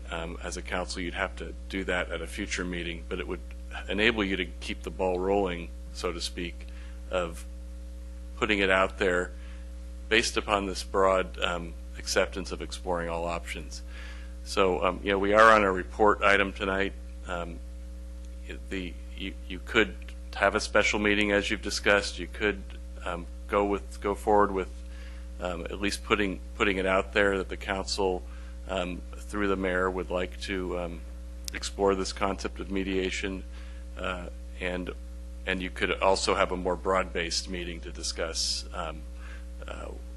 all the options that might be out there in context of the latest information. Well, it sounds like that the Could you council go through the doesn't. chair, please? I'm sorry. Thank Excuse you. me. I apologize. It sounds like that there's no consensus for a special meeting, speaking to two of his 3 points. But the third point for mediation, or an official, I don't know whether it's a letter that's sent to someone or just a document that's produced. I'm not sure how specifically it would go, but that would be something that I would be in favor of. But I don't know if the council would have consensus for that. I'd probably argue that actually we do have consensus to go with mediation, so. Yeah, I think if it's a letter that Councilman Grisilli would like to say, I would like to have the mayor send a letter to Supervisors Tissier and Groom accepting their proposal for mediation and CC Belmont. I mean, if we need it in a letter, I think that's. we made phone calls and put it in the papers. That's just confirming staff's understanding of what you've authorized Well, before, but it'd be formalizing it. I appreciate that, and if the mayor would do so, I would be appreciative of that. Without objection. Okay, I thank can you. see Mr. Randall is warming up.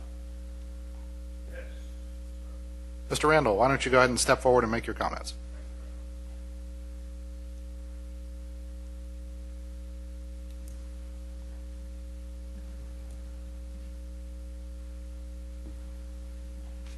You're recognized for 2 minutes. Brian Randall, San Carlos. In the newspaper, Mr. Klein said he would be speaking with Beaumont. I support Mr. Gracilli 100%. I say, talk with Belmont. To stay with them is undoubtedly the best deal. Thank you. Gentleman yields balance of his time. We are talked through on this item. Moving to item 8A, new business. Consideration of fiscal year 2010-11 mid-year budget adjustments and adoption of resolution to adjust the fiscal year 2010-11 general fund and non-general fund budgets. Ms. Mendenhall. Good evening. Good evening. I can get this. Got a slippery mouse there, it looks like. Yes, we do. I don't think the finance department has as many badges. You guys don't wear badges in the finance department? No. No. Show you those. I thought didn't you have the title of deputy finance? Head finance officer. You should get a badge. I asked for one. Okay. It's not in the budget. It's actually a bill. We'll get the interim city manager on that. Okay. All right. Good evening, Mayor and City Council. Rebecca Mendenhall, Acting Administrative Services Director.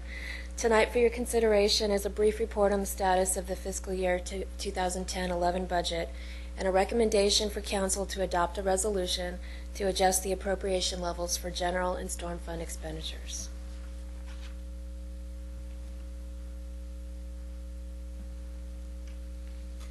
So tonight we will review and discuss the fiscal year 2011 budget.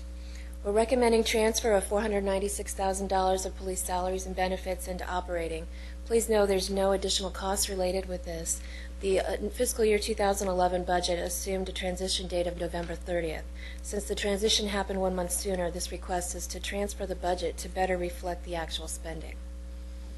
We're also recommending increasing the expenditures by $570,000. These expenditure increases will be discussed in detail later in this presentation, but they can be funded from one-time savings from fiscal year 2010. As presented at the December council meeting, when the council approved the CAFR, the general fund realized savings in the amount of $1.87 million. The requested changes of $570,000 can come from this balance. The remaining savings are recommended to be used to offset fire dissolution costs. And finally, we're recommending authorization of additional stormwater appropriations totaling $15,000 to cover unexpected repair costs related to Pulgus Pump Number 1 and the storm grate at 1200 Laurel.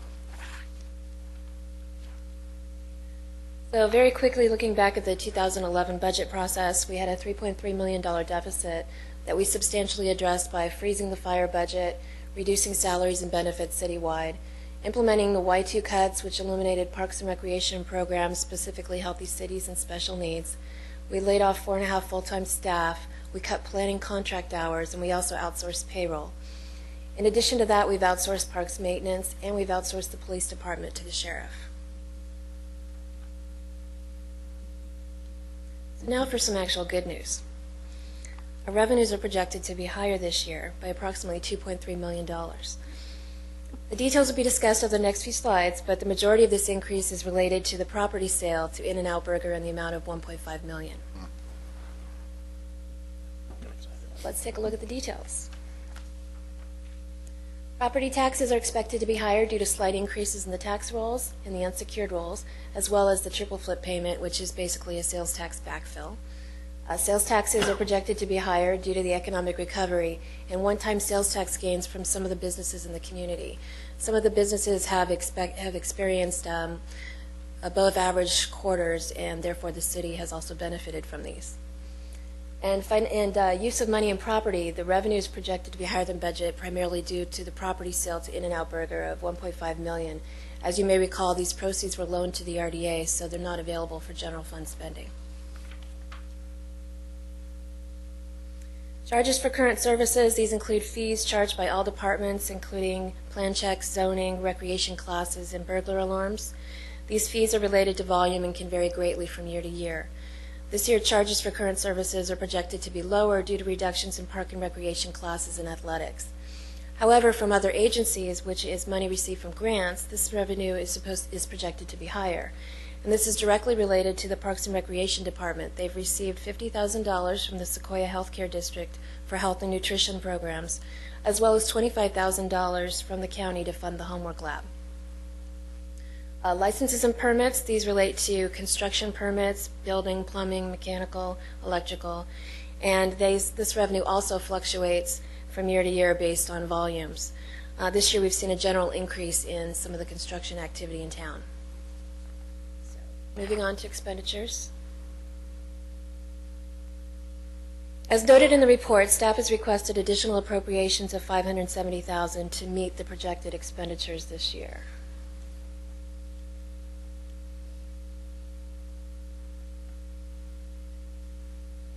The first request is to increase police operating expense by $400,000 to account for the one-time transition costs. This $400,000 includes equipment purchases and miscellaneous personnel costs, including the Y rating for certain employees, medical exams, buyout and transfer of leave times, including vacation, comp, and sick leave balances. The total cost for the year is actually approximately $675,000, but that has been offset by a credit of $275,000 due from the county from their purchase of our vehicles and other city equipment. The increase of Public Works utility expense by $45,000. This is to cover PG&E general utility increases. In addition, the number of repair calls for streetlights has increased over the past 2 years. These two factors have increased our expenses, but the budget has not been adjusted accordingly. An increase in planning professional services by $57,000. As part of the Y2 cuts I mentioned before, the planning contract hours were cut. However, that was done assuming that more contract time could be spent working on projects in the RDA.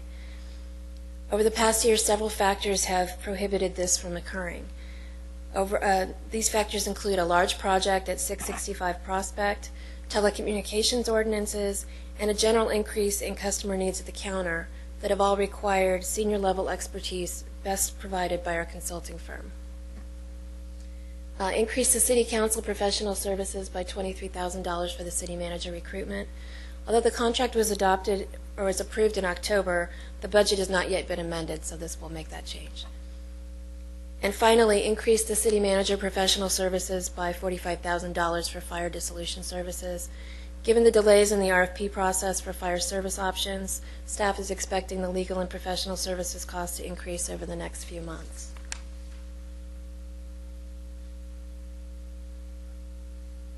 So if all requested appropriation adjustments are approved, the expenditures will be reflected as such.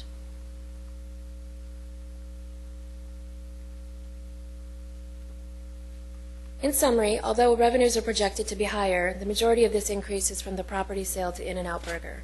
As mentioned earlier, the proceeds from that sale have been loaned to the RDA and are not available for general fund spending. Expenditures are projected to be higher primarily due to the one-time adjustments associated with the police transition. At the time of budget adoption, Council approved appropriation limits in the amount of approximately $26.9 million. If Council approves the requested changes tonight, the appropriation level will increase to $27.5 million. Also mentioned earlier tonight, the general fund realized savings in the amount of $1.87 million last year. The requested changes of $570,000 can come from this balance, and any remaining savings are recommended to be used toward the one-time costs of the fire dissolution. Costs associated with the dissolution are still being reviewed, but early estimates are between $500,000 and $1 million annually over the next 9 years. Finally, all other funds are projected to be on target with the exception of the storm drain fund, which has the recommendation to increase expenditures by $15,000. So with regard to, just real quickly, with regard to the 2012 budget, I've included some assumptions in the staff report. These are still being discussed and reviewed. The interim city manager and I will be meeting with the department directors over the coming weeks to begin the preparation of the budget and the budget study session for council. Thank you. I'm happy to answer any questions. Great. Gentlemen, questions? I'll start on my left. Mr. Grocott. I just want to make sure I heard you correctly. On fire dissolution costs still being studied, $500,000 to $1 million over the next 9 years? That's the early estimates, yes. What's that for? Brian? That has to do with things such as sick leave payout, retirements. For example, in the next year alone, we expect that the fire chief and 2 battalion chiefs retire, and those 3 people alone are due about $1 million that is not currently budgeted in the fire department. It's also the case, by the way, that if you were for some reason to continue the fire JPA, currently San Carlos is being subsidized to the tune of $800,000 a year out of the fund balance, and as of October 12th, there will be no money left. So regardless of whether you stay in the JPA or you leave the JPA, you'll need a significant amount of money in October.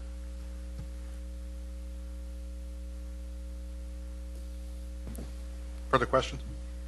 No, that's the only one. Mr. Royce? No questions, but excellent report. Like the tables and charts, the things that you've shown here led us through the whole report. Thank you. Mr. Klein? Yeah, this is going to be for Mr. Moore. I'm sorry, Ms. Mendenhall. One day I'll get you a question. Mr. Moore, you talked about the chief and 2 battalion chiefs, which is going to be roughly $1 million in the payout, but the costs are $500,000 to $1 million for 9 years. What's the rest of it? Essentially, that's an estimate from Belmont staff, and as you know, they're the ones that do the finance and HR. They're still working on the dissolution costs. But our understanding is that their estimates are that if the JPA were dissolved, there would be costs such as PERS side fund to wrap up PERS. There would be some costs related to vacation and sick leave payouts, and there's some other costs related to the dissolution. So that's their rough estimate. We'll probably have a better number from Belmont and the fire JPA finance staff in the next 30 to 60 days, we believe. And so my question is with the PERS side fund, retiree health care, Right. and the retirement payouts, all of those we're paying anyways, regardless if we stay in the JPA or not, correct? Well, that's correct. I mean, you're going to owe that money sooner or later anyway. The other thing is that those are, I think, conservative estimates. They're on the high side. A lot of that is going to depend, again, on when certain individuals leave or don't leave the agency, how much money it takes to wrap up PERS and other costs. There are certain agencies, for example, that would offer the city a much lower cost to buy into retiree medical and sick leave if we went in that direction. So there's a lot of different variables, and that's the reason why there's such a wide range at this point. Okay, thank you. Mr. Crisili? Quick question, just to follow up, just so I understand. Assuming the JPA stayed in place, would this still the $500 to $1 million be due every year? If the JPA continued to exist, some of that money will continue to come due. For example, Some of it, yes. Well, the 3 retirements, for example, we mentioned the $1 million, that's due. The $800,000 that the city would have to pay towards fire would be due unless you had major reductions in fire. Sure. And I wanted to highlight that because a lot of the discussion that we've heard, both at the county supervisor level and in the media, has suggested that if you kind of just kept the fire JP along in October, nothing would change. But that's clearly not the case, because this year both San Carlos and Belmont elected to freeze their contributions. The fire JPA is basically wiping out all of its existing funds for those subsidies. So going forward, unless San Carlos and Belmont agree to major reductions in the fire budget, San Carlos will have to find $800,000 in October, and Belmont will have to find a slightly lower amount. And again, I think that as we look forward, we need to be aware that those monies are going to have to come from somewhere. Right, but again, I'm trying to designate liabilities versus cash payouts, and this is the numbers you're giving us are based on cash payouts if we dissolve the JPA. If we did not dissolve the JPA, there would be certainly substantial dollars owing, but not to the level of what was estimated. Some of the money would not be paid, that's true, but others would come due as people retire. But not all of it. My point is not all of it. Not all that $1 million would be due every year, because it's a liability that would be spread down the road, because the only reason it's coming due is because you're dissolving the JPA. True, but remember 2 things. One is, again, that those are high numbers. They may be actual lower in reality. And the second is a lot of that will depend on when individuals retire. So I just don't want the council to be misled that if the JPA continued, the only liability would be I'm not trying to say that. I'm just saying it does depend on a lot of other issues if the item came through. Right. Ms. Mendenhall, the only other question I had is on the first page here is number 3, $1.8 million in 1874. Is the $1.5 million in there, or not? I got confused. Is the $1.5 million from the sale of the? No, that happened in 2011. Okay, so it's not in there. So we really do have that $1,874,000 available for costs that we would have. Yes. Okay, thank you. Mr. Royce, you had a follow-up question? Yeah, I think I can make this really short. Another way to look at the JPA, which has been in existence for 4 or 5 years, we always focus on the cost to run the fire department, which is your P&L, but we don't focus much on the balance sheet. Right. But when we started the JPA, the balance sheet had assets and liabilities and equity. The net worth was basically zero. I mean, it was a new company. And what we find ourselves now is whether or not it's dissolved or not, the main business point is, as a snapshot, the balance sheet has an equity or net worth of negative, because even though we accrued for vacation and for sick leave, and there's workman's comp issues, there's pension benefits, which are huge, that are unfunded liability, we have managed, and there's no blame on people, there are all these people involved in managing the fire, including council. We, at a snapshot, if someone went in to invest in this company, it's negative. And that's important to note, because the next year, it could be more negative or less negative. But why I bring this up, it's important to understand that balance sheet. And Mr. Moore, just a recommendation, when we do look at options here, we really need to really focus also on that balance sheet and how we handle cash flow, these unfunded liabilities, how that impacts our general fund, and whatever choices we end up going with, how we proceed, and have much closer financial, fiscal responsibility to the balance sheet in addition to the P&L. I understand your point. Very important. Ms. Mendenhall, the only question I had was when do we expect to get Q4 sales numbers? How were we for the holidays? We just received Q3 about, I want to say 2 or 3 weeks ago, so it's still going to be some time, probably May. Any sort of inclination on where it went? I mean, we're starting to hear kind of in a macro level that Q4 was a little bit better. Nothing more than No that. idea. All right. It was a try. Seeing no further questions, we'll take a motion. Mr. Mayor, I'd like to make a motion to approve resolution number 2011-14, 14. resolution of the City Council, City of San Carlos, authorizing adjustments to the fiscal year 2011 general fund budget and other fund budgets. I'll second that. First, second, and roll call, please. Councilmember Grisilli? Yes. Councilmember Grocott? No. Councilmember Klein? Yes. Councilmember Royce? Yes. Mayor Ahmad? Yes. Item 8B, consideration of adopting a resolution authorizing memorandum of understanding for the American Federation of State, County, and Municipal Employees, AFSCME, AFL-CIO clerical and technical units. Ms. Mendenhall? Yes. Still there. Yes, still here. So before you tonight is a 2-year contract for the AFSCME clerical unit. This group is comprised of 6 budgeted positions, including the senior admin clerks and the account technicians. The agreement before you recommends a 5% reduction in total compensation, equating to approximately $29,800 in savings. Some of the highlights of this agreement are a 2% reduction in base salary, the elimination of the pay for performance bonus program, the elimination of vacation payout and capping the vacation at 2 years, employee sharing of any future medical premium increases, freezing of dental and vision premiums, and retirement benefit changes, including the establishment of a 3rd retirement tier and the establishment of a VEBA, or a Voluntary Employee Benefit Association program for post-employment benefits that the employees themselves can contribute into. I'd like to extend my thanks to the employees of the Clerical Bargaining Unit for working with the city to negotiate this contract. I'm happy to answer any questions you have. Gentlemen, any questions? Ms. Mendenhall, let me just repeat what I heard. There are salary reductions. Yes. There are benefit reductions. Yes. Vacation payouts have changed. Yes. They are now starting to do a higher percentage of employee contribution. Is that correct? Yes. And this was done cooperatively with AFSCME. Yes. So what I'm getting to is, I guess, the labor unions came to us and have been very pragmatic and very cooperative, and we do owe them thanks. Yes. They understand our fiscal situation and worked with us on that. Correct. So I understand you gave your thanks. Let me add mine to them too. With that, we'll accept a motion. Mr. Mayor, I'd like to make a motion to approve resolution number 2011-15, 15. Resolution of the City Council, City of San Carlos adopting the revised memorandum of understanding for the American Federation of State, County, and Municipal Employees, AFSCME, AFL-CIO Clerical and Technical Unit. Second. A motion and a second, and a roll call, please.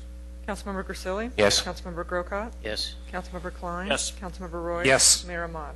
Yes. We are now moving to item 9, redevelopment agency. I think we got a lot of stuff to cover. So item 9A, consideration of purchase of property at 616 Laurel Street, APN 050-132-230.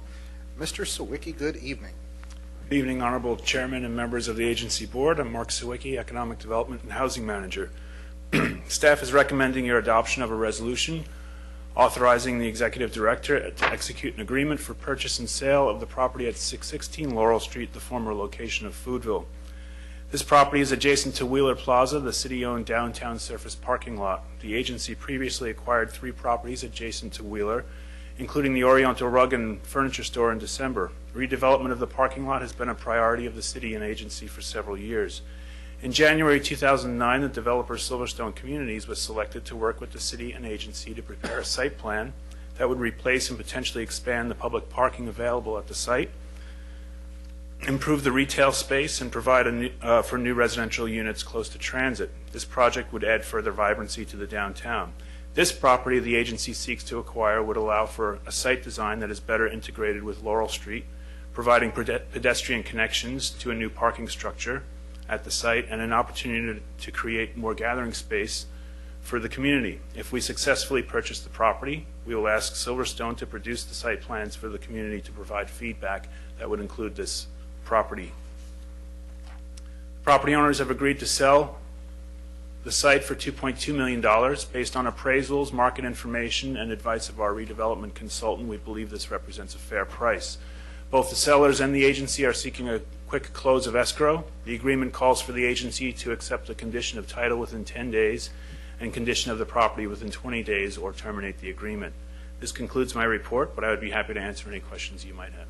Excellent. Gentlemen, any questions? Yes, just, oh, Yes. Mr. Klein? okay. Mr. Sawicki, I just want to make sure that everyone's clear on this, and you probably said it, but I was using the restroom. These monies can't be used for general fund monies, correct? Correct. So this money can't be spent on anything else besides redevelopment, correct?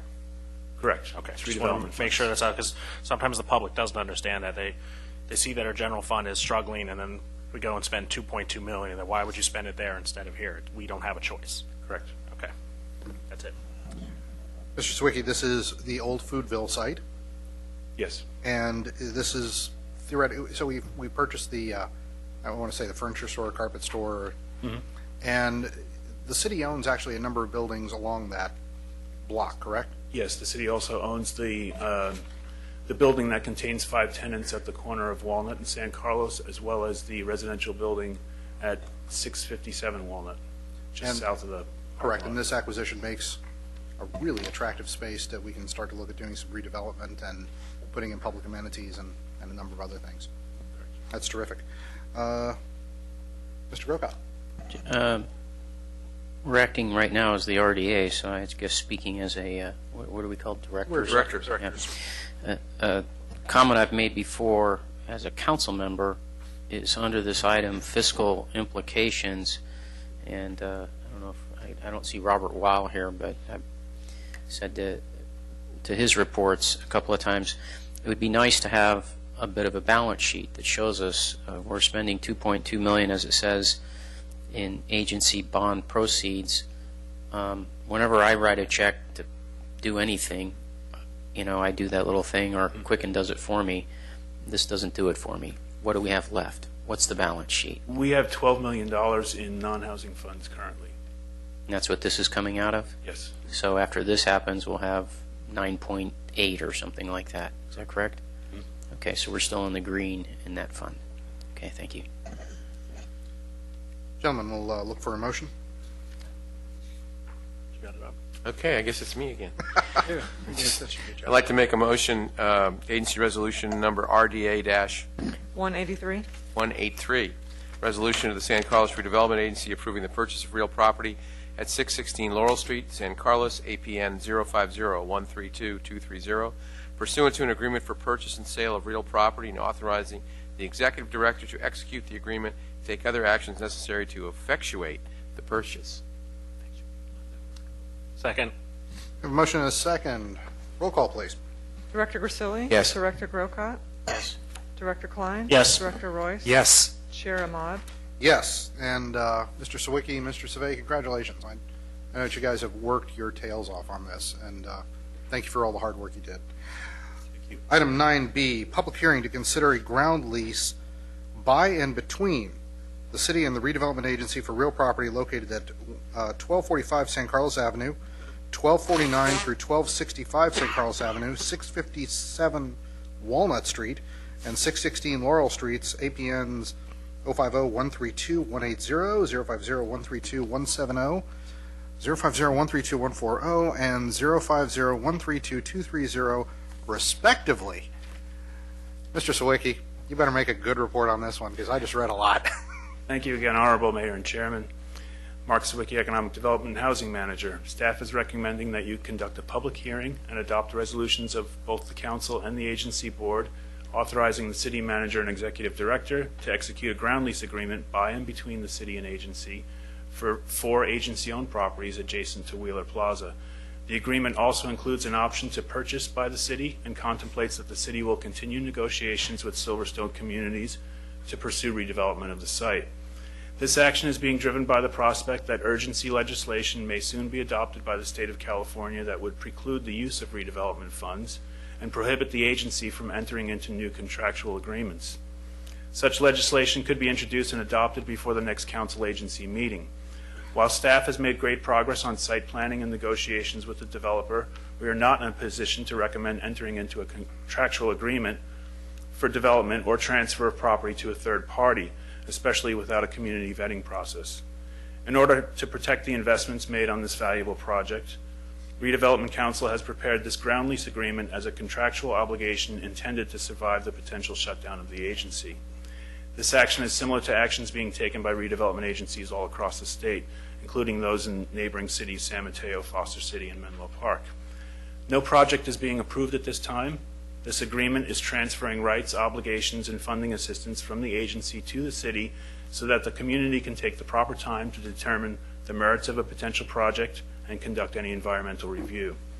Under the state's community redevelopment law, certain findings must be made prior to a sale or lease of agency property. These findings are contained in the attached resolutions and include that the sale or lease will contribute to the elimination of blight or provide affordable housing, that it's necessary to effectuate the redevelopment plan and is consistent with the agency's adopted implementation plan, that there is no other reasonable means of financing the land acquisition, construction, and other improvements being considered, and that the terms of the lease and purchase option are not less than the fair reuse value of the property with the covenants, conditions, and development costs authorized by the lease. Also, pursuant to the CRL, a summary report supporting these findings was prepared and made available to the public. Notice of a public hearing on this matter was placed in a local paper for 2 weeks prior to this meeting. As detailed in the summary report, a requirement under the lease that replacement public parking be provided as part of a new development gives the entire site under the agreement a negative value of $2 million. As such, under the terms of the lease, the city would pay rent of $1 per year for 20 years and would also have the option to purchase the property for $1. This concludes my report, but I'd be happy to answer any questions you might have before or after the public hearing. And our redevelopment counsel, Nicole Murphy, is also available for your questions. Thank you. This is a public hearing. I will ask if the public has any comment on this item. Seeing none, Chair will entertain a motion to close public hearing. I move to close public hearing. Second. Without objection, that's the order. Gentlemen, any questions on this? Mr. Klein. I have a couple. Mr. Sawicki, we're going to do a lot of this tonight, so I'm just going to ask my question now and kind of sum it up for people. We're essentially playing keep away with the state through doing all of this and just hoping we end up with the ball last, correct? And the ball being a big pile of money. Mr. Klein, through the chair, I would be very careful on that kind of question, particularly with this project. Okay. Because we are not we have had this project going on for, as it says in the report, for 10 years. That's correct. So I'll hold that comment until we get to later on, because it isn't about this comment. My one question is, why the dollar holds us to a liability, correct? That's the only reason that we're renting it for $1, is that's a liable, it's a consideration. We have to have a consideration, right? Because I always get the question, why $1? But it's the consideration more important than the money. Okay, and I'll hold my comment until we get to 9C. Further questions? Mr. Grocott. Yeah, I have a few. So I just want to be clear with after reading the description of the properties, we're talking about not the plaza itself, but these other properties that we'd purchased. The plaza is owned by the city already. Right. The 4 properties are owned by the agency. Okay. And so one question I have is, I've always wondered this with these leases. After the term of the lease, it's probably renewed, or it's based upon what's going on at the time, if you want to redevelop again or something like that. Is that correct?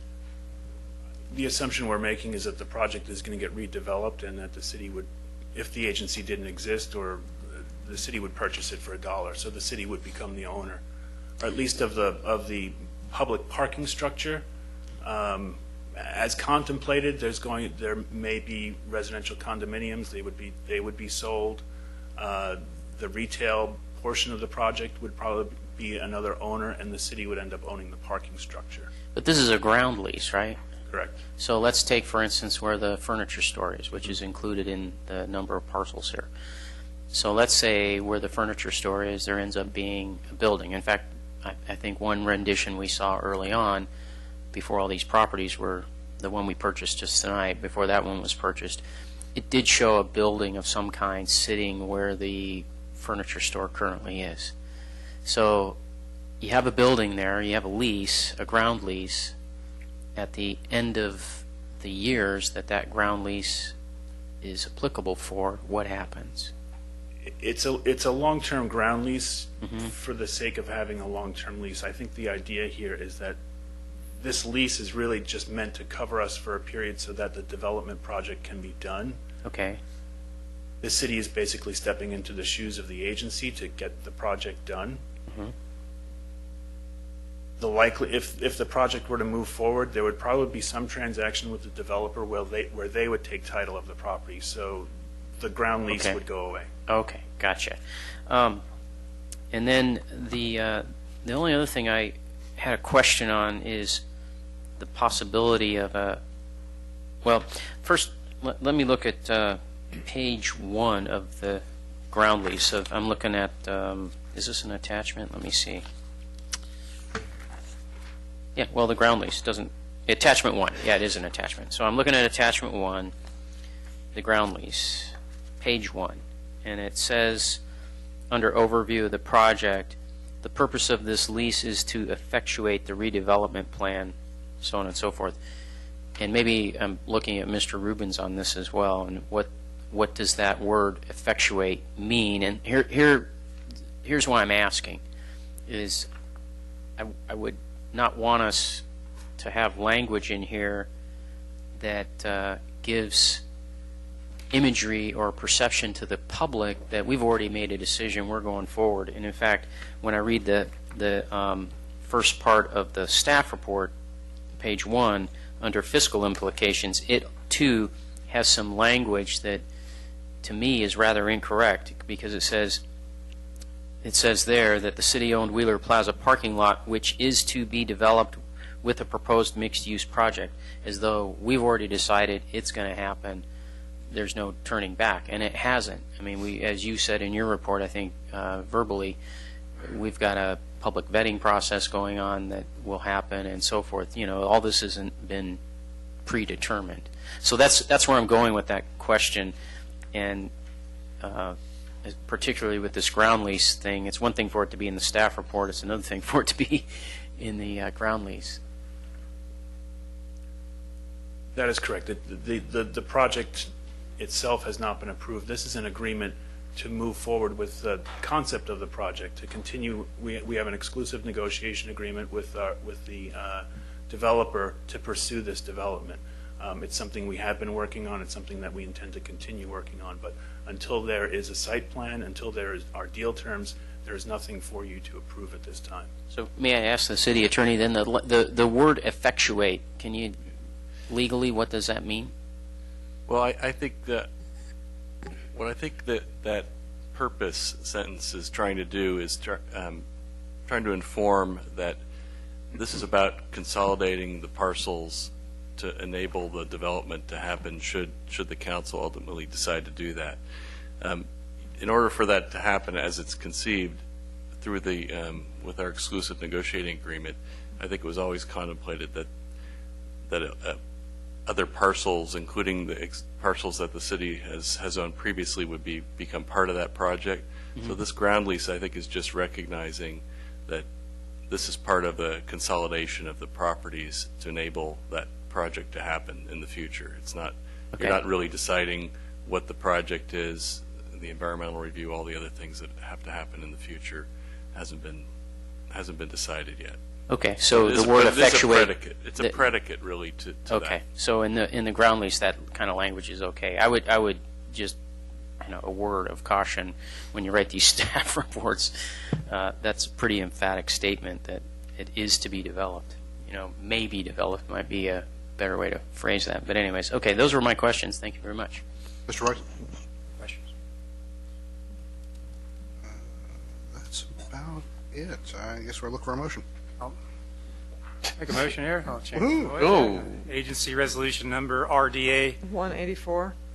A resolution of San Carlos Redevelopment Agency authorizing the executive director to enter into a lease with the city of San Carlos for the development of an option to purchase certain real property, Wheeler Plaza and adjacent properties. Second. Motion and a second. Roll call, please. Director Grisilli? Yes. Director Grocott? Yes. Director Klein? Yes. Director Royce? Yes. Chair Ahmad? Yes. Item 9C, public hearing to consider. There's two resolutions. There's There's two? also a city council resolution. Oh, One RDA, one city. Where's that one? I lost that one. I move. Resolution number 16. Resolution of the City Council of the City of San Carlos approving and authorizing a lease with San Carlos Redevelopment Agency for development of an option to purchase certain real property, Wheeler Plaza and adjacent properties. Second. Roll call, please. Director, Councilmember Grisilli? Yes. Councilmember Grocott? Yes. Councilmember Klein? Yes. Councilmember Royce? Yes. Mayor Ahmad? Yes. You know what was going through my mind, right? Dr. Jekyll and Mr. Hyde, And just for clarification on 9C, is there one or two resolutions? Two, I believe.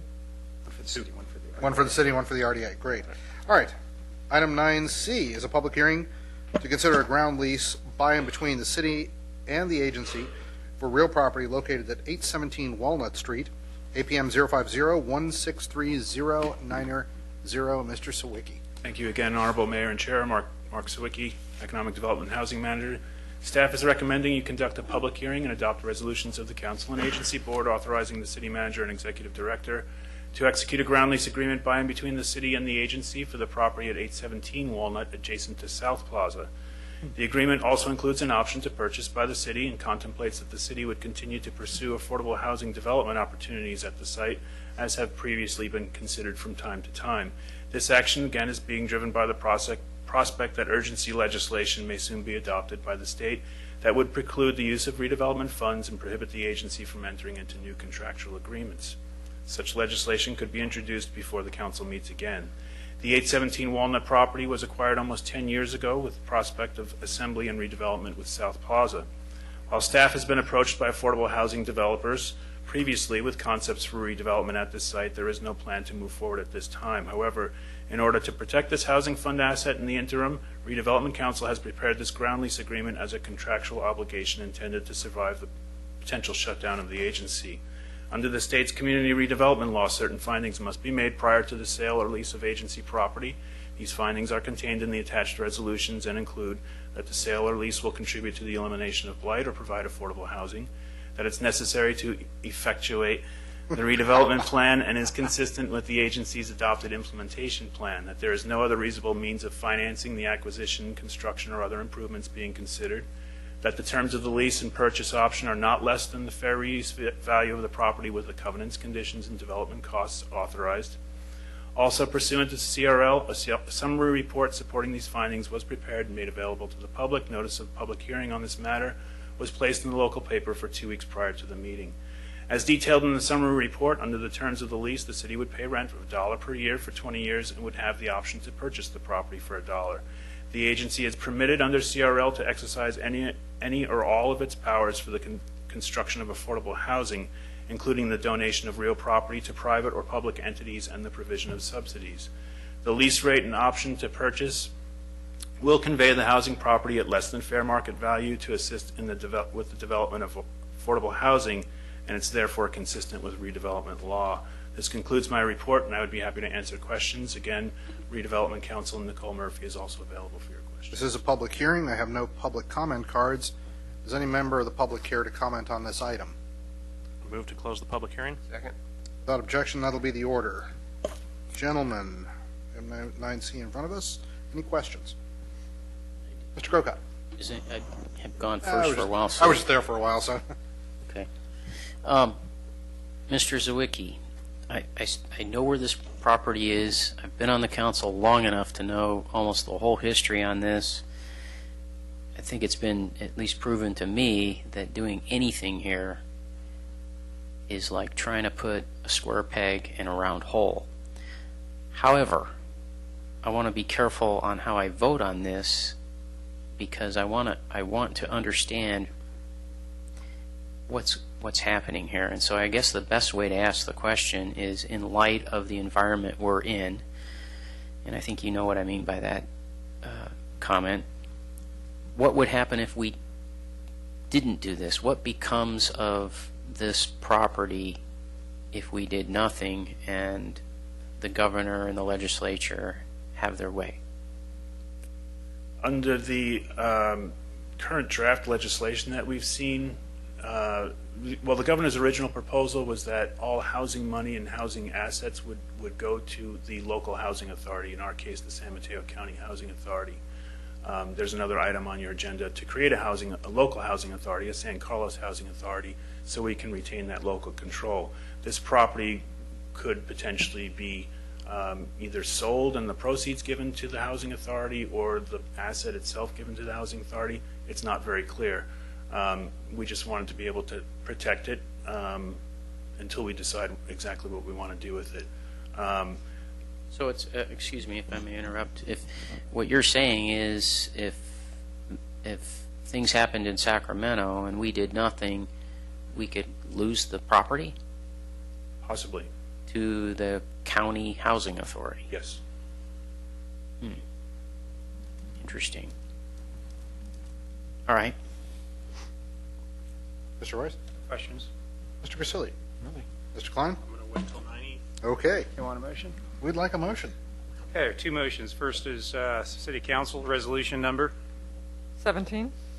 A resolution of the City Council, of the Council of the City of San Carlos approving and authorizing a lease with the San Carlos Redevelopment Agency for development of and option to purchase certain real property, be it 817 Walnut Street, which is South Plaza.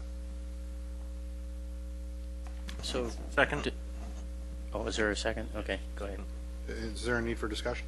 Well, not really discussion, but I would just like to offer a comment that on these items, it's a real struggle for this council member, and it's particularly on this site because, as I said before, I've been on the council long enough. I've seen two proposals, I think, come our way on this, and this is a difficult site. I mean, this is where Bianchini's is. You do anything, you hurt the industry that's there, the market. It's tight to try and get anything there, and then the developer makes his expected profit. It's just really, really hard. And I'm not even sure, regardless of the money situation, that it's appropriate because it is a fairly tight site. It's got traffic issues with the streets and so forth. So I'm not in favor of a project there. I am in favor of us protecting our asset. And so I just want it to be known that on this particular one, and I'll reserve my comments for the others later, but it's difficult because I don't want to be perceived as approving a project, which I know we're not approving projects tonight, but I don't even want to be seen as, giving an inch towards approving some kind of a project. So I'm going to vote in favor, but those are my comments on it. Understood entirely. Any further discussion? Roll call, please. Councilmember Grisilli? Yes. Councilmember Grocott? Yes. Councilmember Klein? Yes. Councilmember Royce? Yes. Mayor Ahmad? Yes. Second resolution. Agency Resolution Number RDA-185, 185. a resolution of the San Carlos Redevelopment Agency authorizing for executive director to enter into and with the City of San Carlos a lease for development of an option to purchase certain real property, and that is at 817 Walnut Street, South Plaza. Is there a second? Second. Roll call, please. Director Grisilli? Yes. Director Grocott? Yes. Director Klein? Yes. Director Royce? Yes. Chair Ahmad? Yes. Item 9D, consideration of adopting resolutions of the City Council and of the Redevelopment Agency approving a public improvements reimbursement and cooperation agreement between the city agent and the agency and making certain findings. Mr. Sawicki. Thank you again, Honorable Mayor and Chairman. Mark Sawicki, Economic Development and Redevelopment and Housing Manager. Again, as we have discussed in the prior agenda items, the governor and state legislature are proposing urgency legislation to eliminate redevelopment agencies and immediately preclude the use of redevelopment funds and prohibiting the agency from entering into contractual agreements. As a result, redevelopment agencies across the state have been considering options for entering into new commitments as soon as possible. Redevelopment Council has advised the agency to take steps to preserve existing assets and direct uncommitted funds towards redevelopment program activities by entering into responsible debt in advance of potential urgency legislation.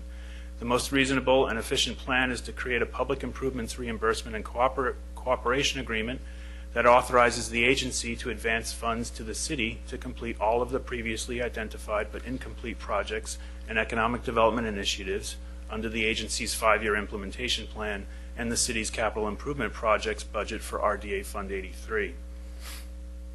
Exhibit A of the attached agreement contains a list of projects with an aggregate cost of approximately $19.2 million. Under the agreement, the agency would reimburse the city for the costs associated with completing these projects. Funds would come from current fund balances and future tax increment from the project area. At least we hope that would be the case, that this agreement would be honored as an existing obligation of the agency if it were to terminate. To adopt the agreement, the City Council and Agency Board need to make findings as required by Community Redevelopment Law, Section 33445, that the acquisition of the land or installation or construction of public improvements as listed in the agreement are of benefit to the project area by helping to eliminate blight, have no other reasonable means of financing available to the community, and are consistent with the agency's current 5-year implementation plan. All of these projects that were listed in Exhibit A already appear in the Redevelopment Agency's 5-year implementation plan. They've been reviewed by this council and agency board previously. They have already been found to be of benefit to the project area, and we have found no other reasonable means of financing them. I'm available for your comments, as is Redevelopment Council. Mr. Sawicki, I'm actually going to exercise chair's prerogative for just a moment. Mr. Sawicki, we are meeting here as the city and as the redevelopment agency. The city is funded through property taxes and sales taxes primarily. How does the RDA get its funding? From property tax increment over a frozen base year value that was established in 1986 when the agency was formed. So there is an increment of taxes that goes to the RDA. And the purpose of the RDA is to do what? To reinvest it into the project area to eliminate blight, which can be both physical or economic. And what the state is making noises about right now is to try to get that tax increment. Is that correct? A portion of it. And use it for their own funds? Yes. And then I guess I'm looking over at special counsel that there's legislation that is being proposed right now to be able to steal that money from local sources like the RDA. But there's also a constitutional issue that is in play at this time also. Is that correct? That is correct. There are certain legal obstacles for the state to do this. And I think the term by the legislative office was, it is problematic. That's what we understand. Sounds like a plan. So it doesn't matter, they want to steal the money anyway. Pretty much. And these moves are essentially to preserve our ability to continue to keep local monies local and keep local decisions local. Is that correct? That's correct. All right. Any further questions? Yes. Mr. Grocott. So I have one question on this, and that is the concern that that this could potentially put us on the hook for out of our general fund, that this could put us on the hook for expenses and so forth. It would not. It's an agreement between the city and the agency, and as the terms of the agreement are that the agency would fund the city to do these projects. If the agency is not going to be funding the city to do the projects, then it's not meeting the terms of the agreement from their side. Therefore, the city would not be obligated to complete the projects if it doesn't have the money from the agency to do so.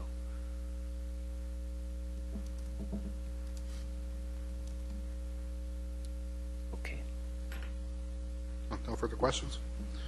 We'll accept a motion at this time. I'd like to make a motion, City Council Resolution Number 18. 18, a resolution of the City Council of the City of San Carlos authorizing the expenditure of funds by and execution of a public improvements reimbursement and cooperation agreement with the San Carlos Redevelopment Agency for construction of certain capital improvement projects and operation of certain redevelopment programs. Second. Roll call, please. Councilmember Grisilli? Yes. Councilmember Grocott? Yes. Councilmember Klein? Yes. Councilmember Roy? Yes. Mayor Ahmad? Yes. And I think we have a second. Chairman Ahmad, I would like to make a motion, Agency Resolution Number RDA-186, a resolution of the San Carlos Redevelopment Agency authorizing the Executive Director to enter into a public improvements reimbursement and cooperation agreement with the City of San Carlos for construction of certain capital improvement projects and operation of certain redevelopment programs. Second. Roll call, please. Chair Grisilli? Oh, excuse me. Director Grisilli? Yes. He'll be chair soon. Not on this board. Director Grocott?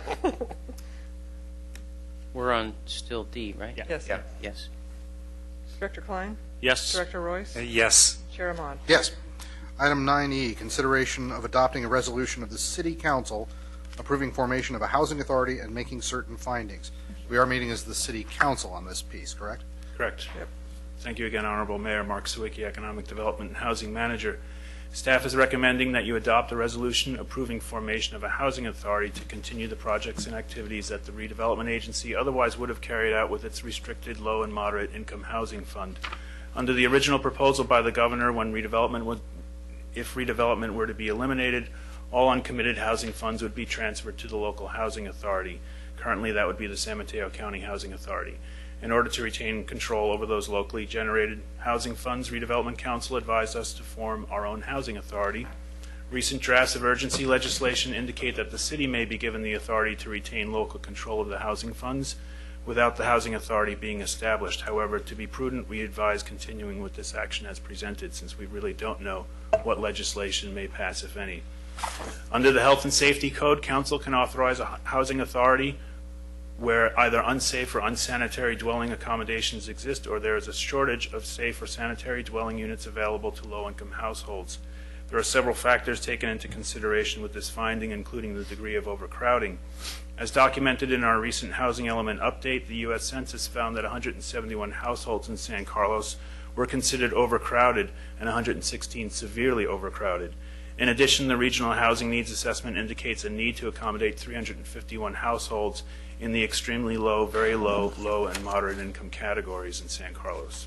I'm available for your questions, as well as Nikki Murphy, Redevelopment Council. Thank you. Any questions, gentlemen? All right, seeing none, need a motion. Mr. Mayor, I'd like to make a motion, resolution number 19. 19, a resolution of the City Council of the City of San Carlos declaring that there is a need for a housing authority to function in the city and declaring that members of the City Council shall be the commissioners of the housing authority. Second. Any discussion? Comment. Mr. Grocott. Not really a discussion, but just again a comment. I I am not one who is in favor of housing authorities at any level. I think more than anything they skew the market.